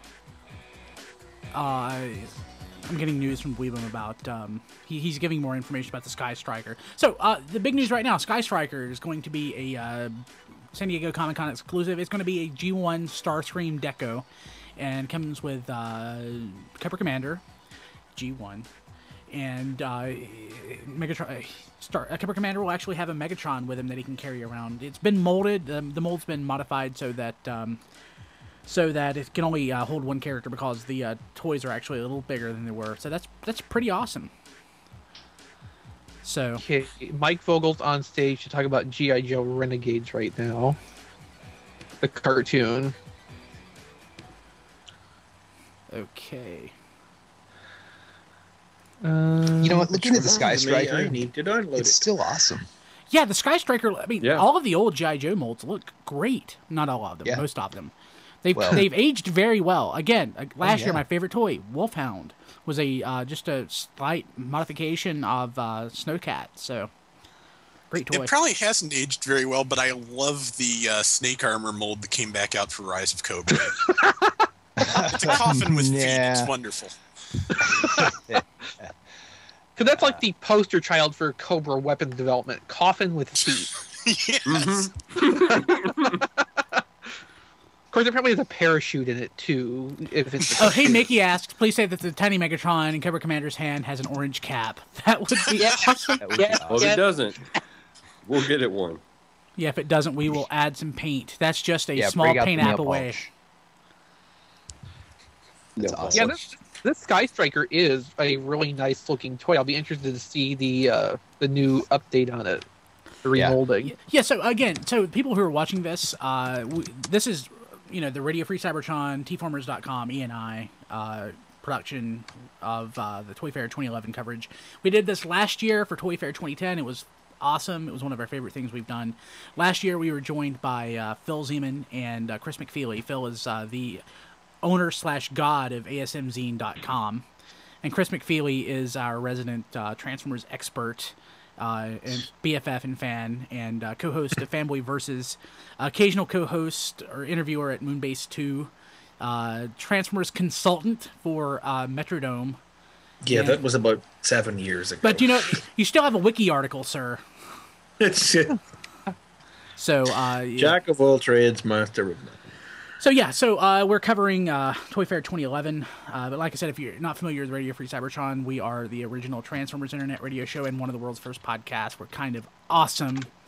We've been around for nearly 12 years. Yes, yes, I know. So like I said, Cobra Commander, awesome. Starscream, redeco of the Sky Striker. That's amazing. I can't wait to see that. We should hopefully have some pictures later on. Okay, now here's an interesting bit from the G.I. Joe Renegades cartoon producers. One of the reasons why they started at the beginning of G.I. Joe, like how the group formed, was because these guys were more fans of the 12-inch figures than the small-scale ones. Oh, actually, Phil just in our chat here on Skype just showed the Sky Striker. It's actually bigger than I remembered, so my childhood memories are actually pretty accurate. So he would be Night Raven size, I guess, or maybe bigger than Night Raven. So yeah, the Sky Striker's big. Oh yeah, that is. So I must be thinking of the G.I. Joe Shark or something. Not the Shark. No, the Shark was tiny. What was the the Rattler was small compared to what was the jet Sky that had Striker. the reverse wings, that had the wings that were the other way? Yeah, and it was in Python Patrol. God, why the hell do I know that? I'm not a G.I. Joe fan. You are a nerd, McFeely, just like the rest of us. You're an A-level nerd. You're a better nerd than us. I'm reading the classic comics. I just read those special missions that had it in it. That's why that's my excuse. Do you like the special missions, or do you like it better than you like the mainstream comic? I think I like them about equally. I don't. I was never a big fan of the special missions comic. It's just kind of like reading Punisher War Journal, but volumes far, you know. Yeah. I do wish there was more Cobra in it. The first volume I really enjoyed. There was a good balance of Cobra, but there's only one issue with Cobra in it in the second volume, and there's a touch of holier than thou-ness about war in it, you know. But overall, I definitely enjoy it. Third volume out next week. So right now, Jay from ENI and Weebum from T-Formers and Radio Free Cybertron, they are at Toy Fair 2011 right now, and they're live blogging toynewseye.com, and we're following along. Any news, guys? Yeah, there's some news on the cartoon, on the Renegades cartoon.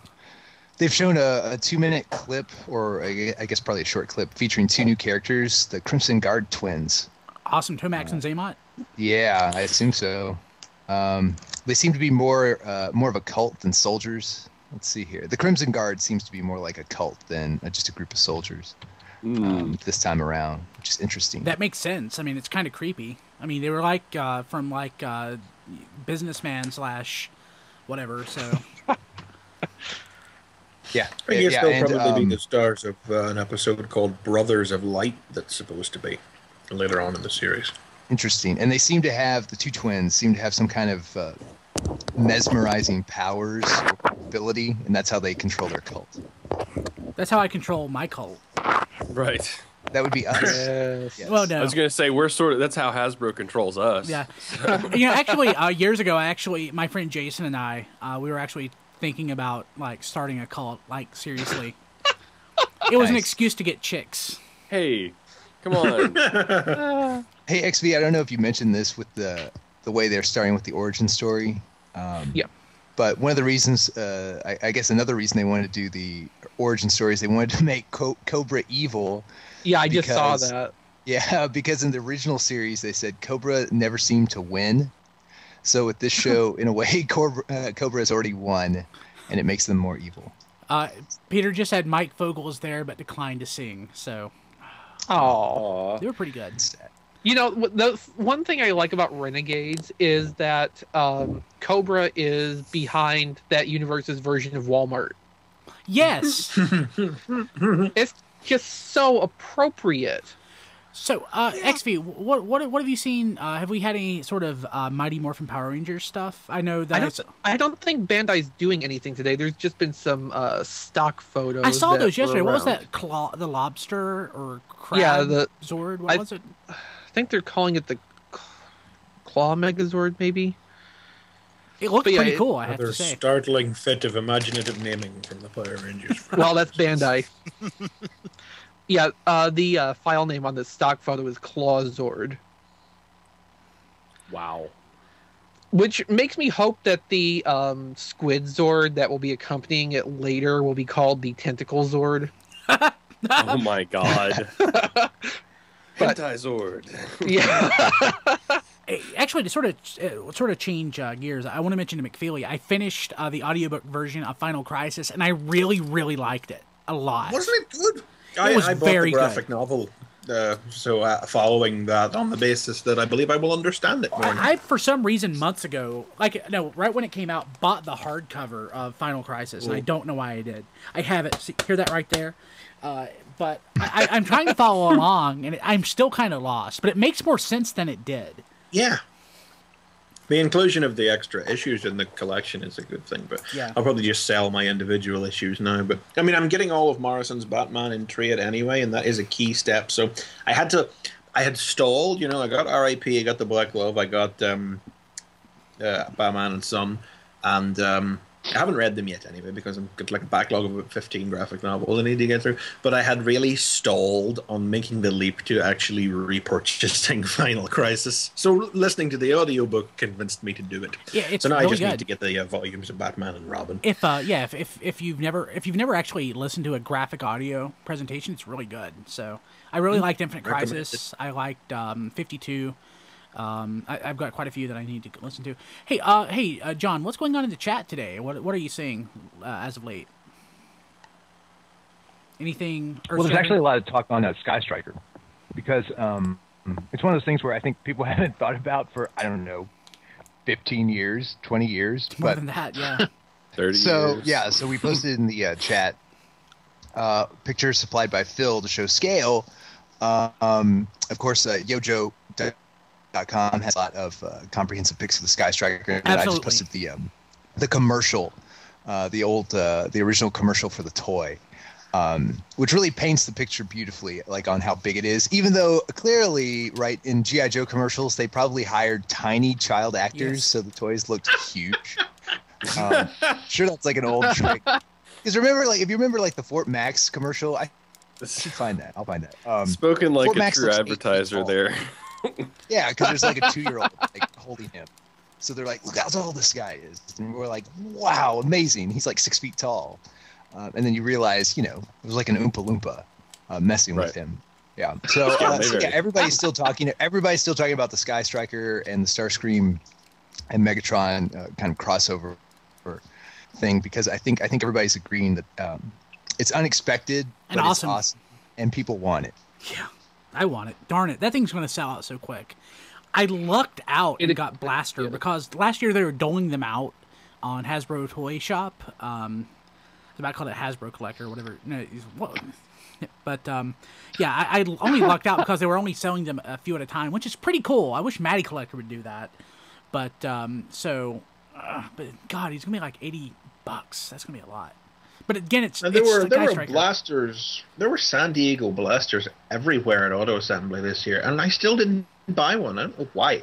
I don't have a blaster. I like it. That's the reason I bought it. I didn't have a blaster. I did a YouTube review of it, and actually it was mostly favorable. It was expensive, and I don't think it was as good a deal as the San Diego Comic-Con Soundwave.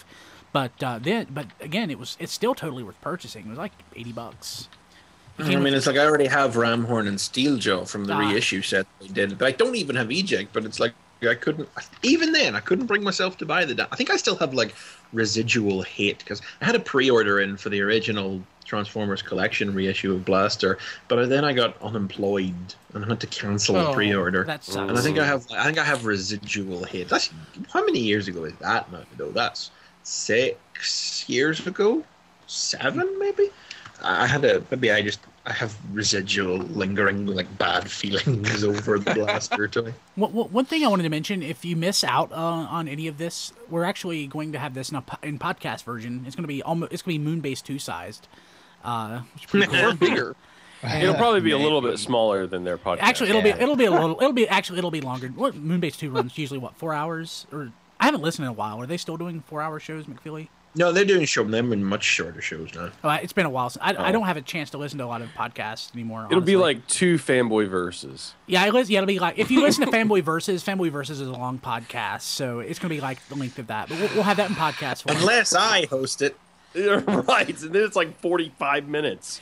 Yeah. What did you do to my show? More often. I thought it was a good show. But we'll also if YouTube will allow a 5-hour video, this will also be on YouTube. It may be in parts, but we'll also have it up at tfvideo.net.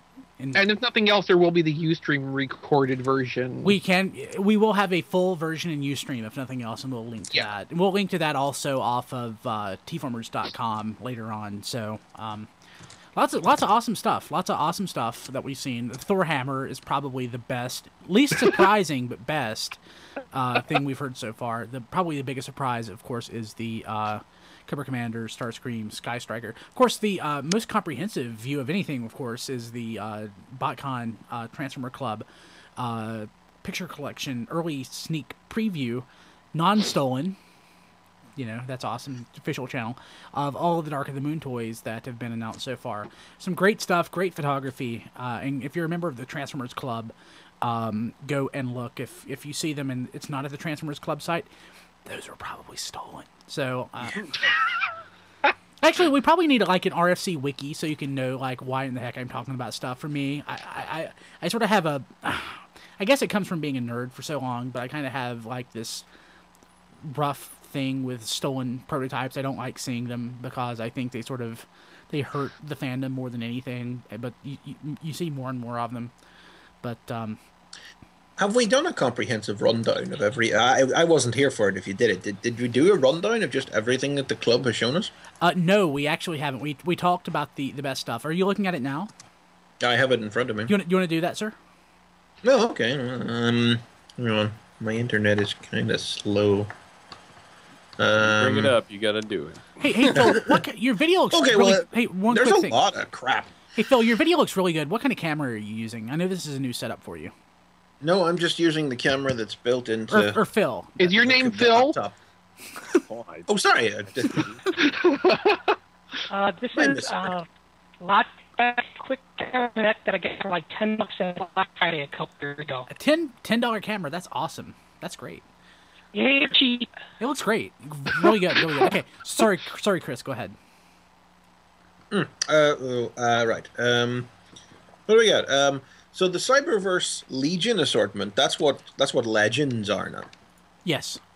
We've got Leadfoot, who I assume is one of the Wreckers. We got Bumblebee, Barricade, Mudflap, and Skids, just the recognizable crew. And then new characters in Crankcase. I'm just pulling these up as I go, so bear with me. Crankcase, Crowbar, and Topspin, who I'm assuming are non-movie guys. And the reason I'm assuming Leadfoot is one of the Wreckers is because he's a gnarly sports car covered with guns. If they're even going to be called the Wreckers, I suppose we don't really know that yet. That's just the scuttlebutt, isn't it? I kind of Wreckers one of the tweets. Really? Yeah, for what they're worth. Okay. What else? Then there's the Commanders, are the next size up. That's what Scouts are now. We've got a new Power Glide, and that's pure G1, and it's pretty awesome. I mean, it's like it's not very movie-ish, but it's not quite Generations either. It's somewhere in between the two, and I will buy it. Then we've got a very nice looking Blackout, which even comes with a Scorponok. This size is basically, it's funny, that this size, because the movie line is now divided into the Cyberverse, which is the small scale play, where you've got the small Legends and then the larger Commanders, and they're going to have play sets and action sets and things like Micromasters. They're a separate thing from the Deluxe Voyager Leader setup. So for the Commanders, we have Power Glide, then we have Blackout, Ironhide, Megatron, Optimus Prime, and Sentinel Prime. So they're two completely different schools of play. So I guess that kind of keeps the universe from being as broad, but I'm just really interested in seeing the return of these play patterns, because the other thing we've got here are the Cyberverse action sets of Bumblebee and Starscream, which are Legend size or Legion size figures with a transforming battle base. Bumblebee comes with a kind of, what is that? Kind of a personnel carrier with a trailer and a stealth bomber, and then they reconfigure into a battle station or a rolling weapons platform. And Starscream, what does he come with? Kind of like a space platform thing, sort of. Yeah, well, what is that? An orbital assault carrier, according to the package. So it's kind of like an aircraft carrier, but in space. with guns that does much this sort of stuff. It's Transformers are starting. So Transformers should be starting up. Ooh, Transformers. All right. Oh, everybody, sit and wait. This is what Hey, we did we mention Shipwreck maybe showing up on Renegades at some point? Sweet. Won't that be fun?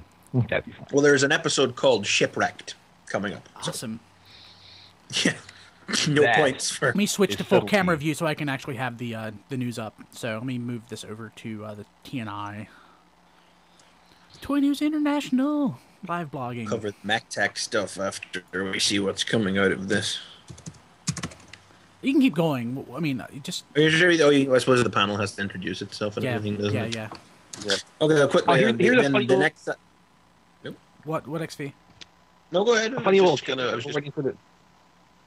Is your name XV? His name's Chris, and so is yours. Some days, maybe. Yes. Funny little tidbit while we're waiting for the Transformers stuff. Apparently, the fans and Hasbro are bugging the G.I. Joe people to make Mindbender bald and give him a monocle. That's awesome. It is hilarious. Okay, McFeely, go. You're back up. Sorry.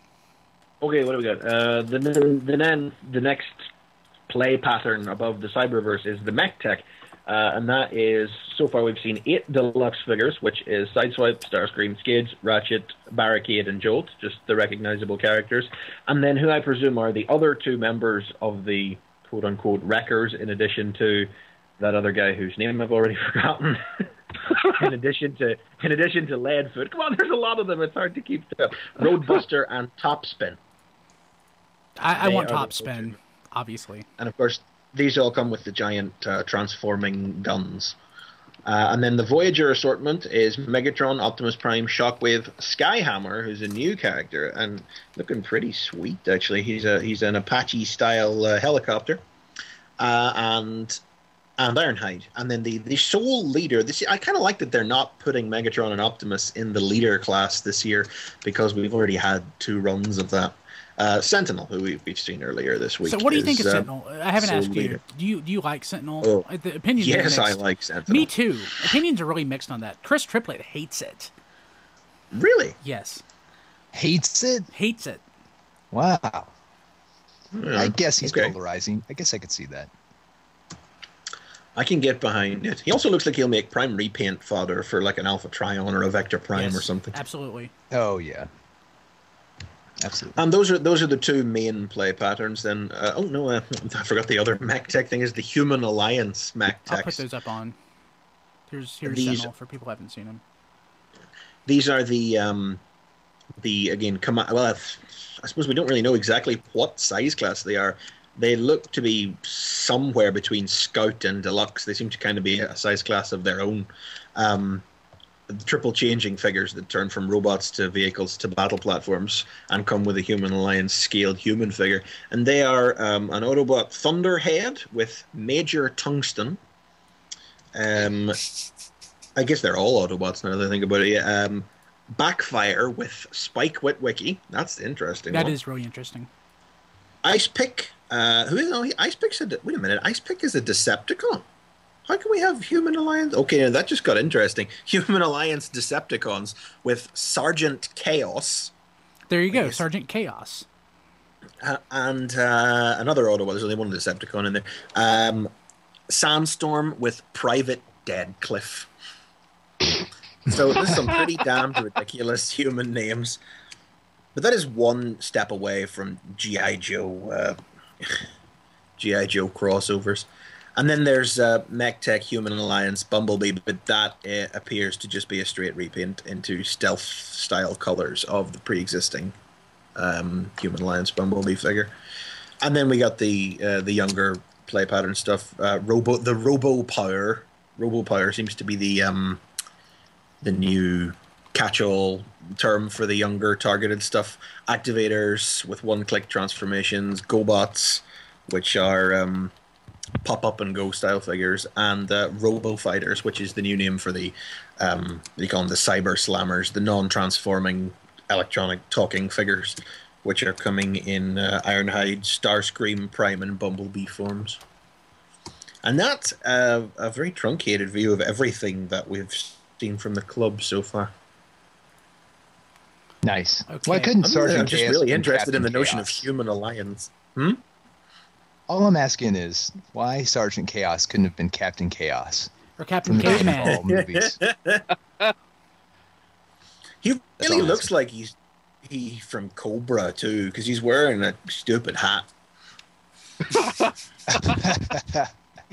He's wearing a face mask and he really looks like a G.I. Joe bad guy or something. And the Ice Pick is this rather cool looking snowmobile. I just like to say they're using the Ice Pick name now after the Power Core Combiner. Rather threatening looking snowmobile with the chainsaw blades. Okay, I'm checking T-Formers and T&I.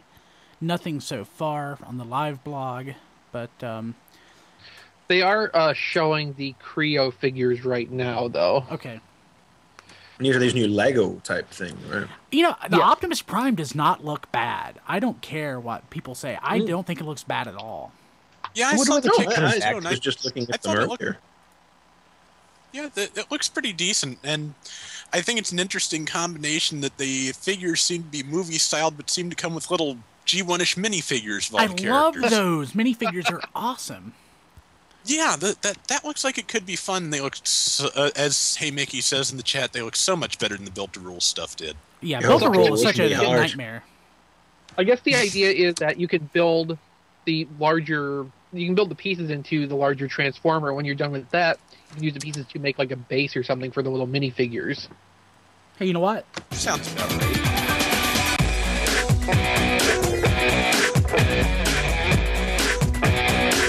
You're watching a bunch of adults freak out over toys. Yep. Thank you. Yes, you are. Yeah, so it's just some really awesome stuff I expect to see. I'm really hoping... I'm hoping that we get more than the Dark of the Moon stuff. Though the Dark of the Moon stuff has been really surprising. Hope we get some news on Prime toys. Hey, since we have everyone together, what are our thoughts on the Prime stuff we've seen so far? I think RC and Bumblebee look amazing, as well as Starscream. I want a Bulkhead. The cool thing is, so far there's not that many characters, so they could really do the whole line, honestly. Yeah. Mm-hmm. So, I just want a Bulkhead that I can fit into my classics. Yeah, actually, yeah.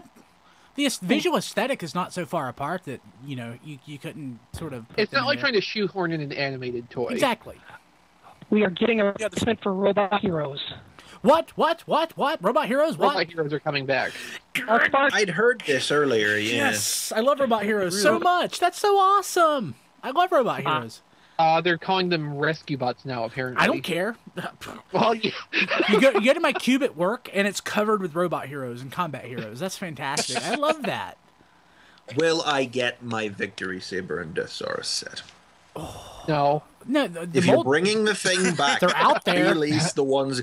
Laserbeak and Proil, R80, Prime, and Megatron. If you're bringing the size class and the toys back, I swear to God, it better be released or I will kill someone. Cost $9. Repeat that, Phil. Sorry, you broke up again. All stars come with human characters. $12.99.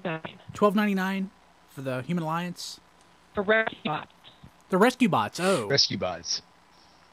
Blade, the helicopter, Chase, Top Guard, Blaze, Boulder, Bumblebee, and transformation. They're not just they actually transform. They actually transform. Oh, okay. Wow. They're more of an actual full toy. Okay, so it's not going to be exactly like getting Robot Heroes back then. God damn it. Yeah. Really? Well, nobody has to die, right? I mean, that's what essentially that I don't know. Sure, maybe I can modify the original threat. Plus some kneecaps or something. Would that do? Yeah, I guess. I don't think I'd be satisfied. Yeah. I'm just consulting some less than legal sources here. Okay, so they're going to work basically auto transformation, move a lever, and a whole figure transforms. So it's like Machine Wars or the early Beast Wars stuff. Yeah, I guess so. That's not so bad. I like a lot of the Mission stuff. Okay, it's moving into Dark of the Moon coverage, but first we're talking about the game. Oh, and High Moon Studios is doing this, so we might actually get the Protecticons. Nice. Yes. Sorry. Don't be mean. I'm not mean. I let the Protecticons.com domain go, so if anyone wants it, it's out there. Actually, I bet someone's jumped on that and took it. So let's see here. Well, you did. Well, I mean, So- since I let it go. Yes, I understand what you mean, but still, you got in the first place, so somebody else must. No. Someone wants Protecticons. No, wait, I misspelled it. How great is that you misspelled Protecticons?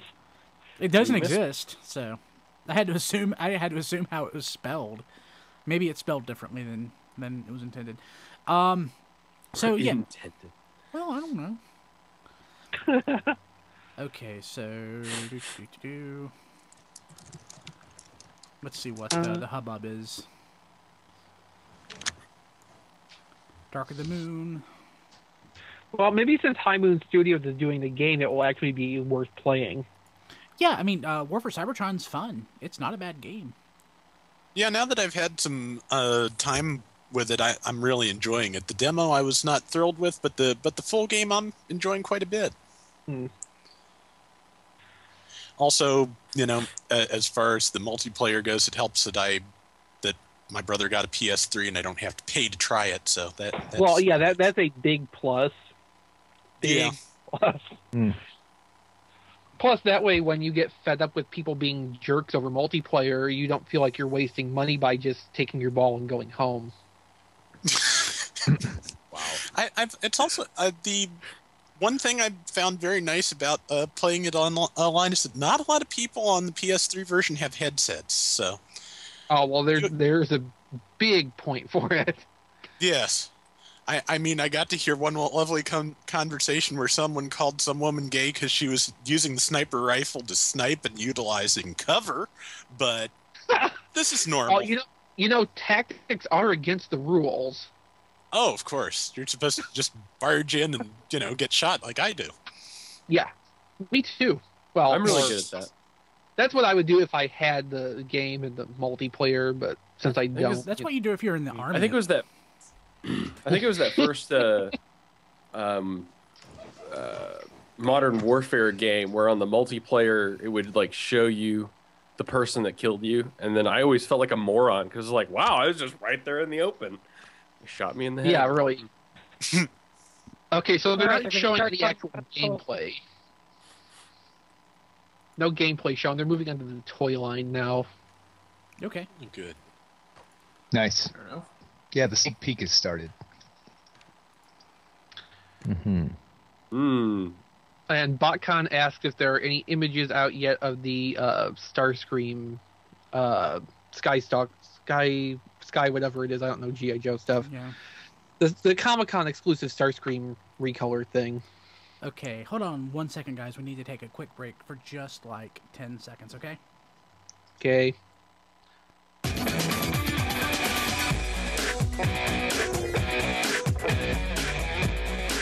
You're watching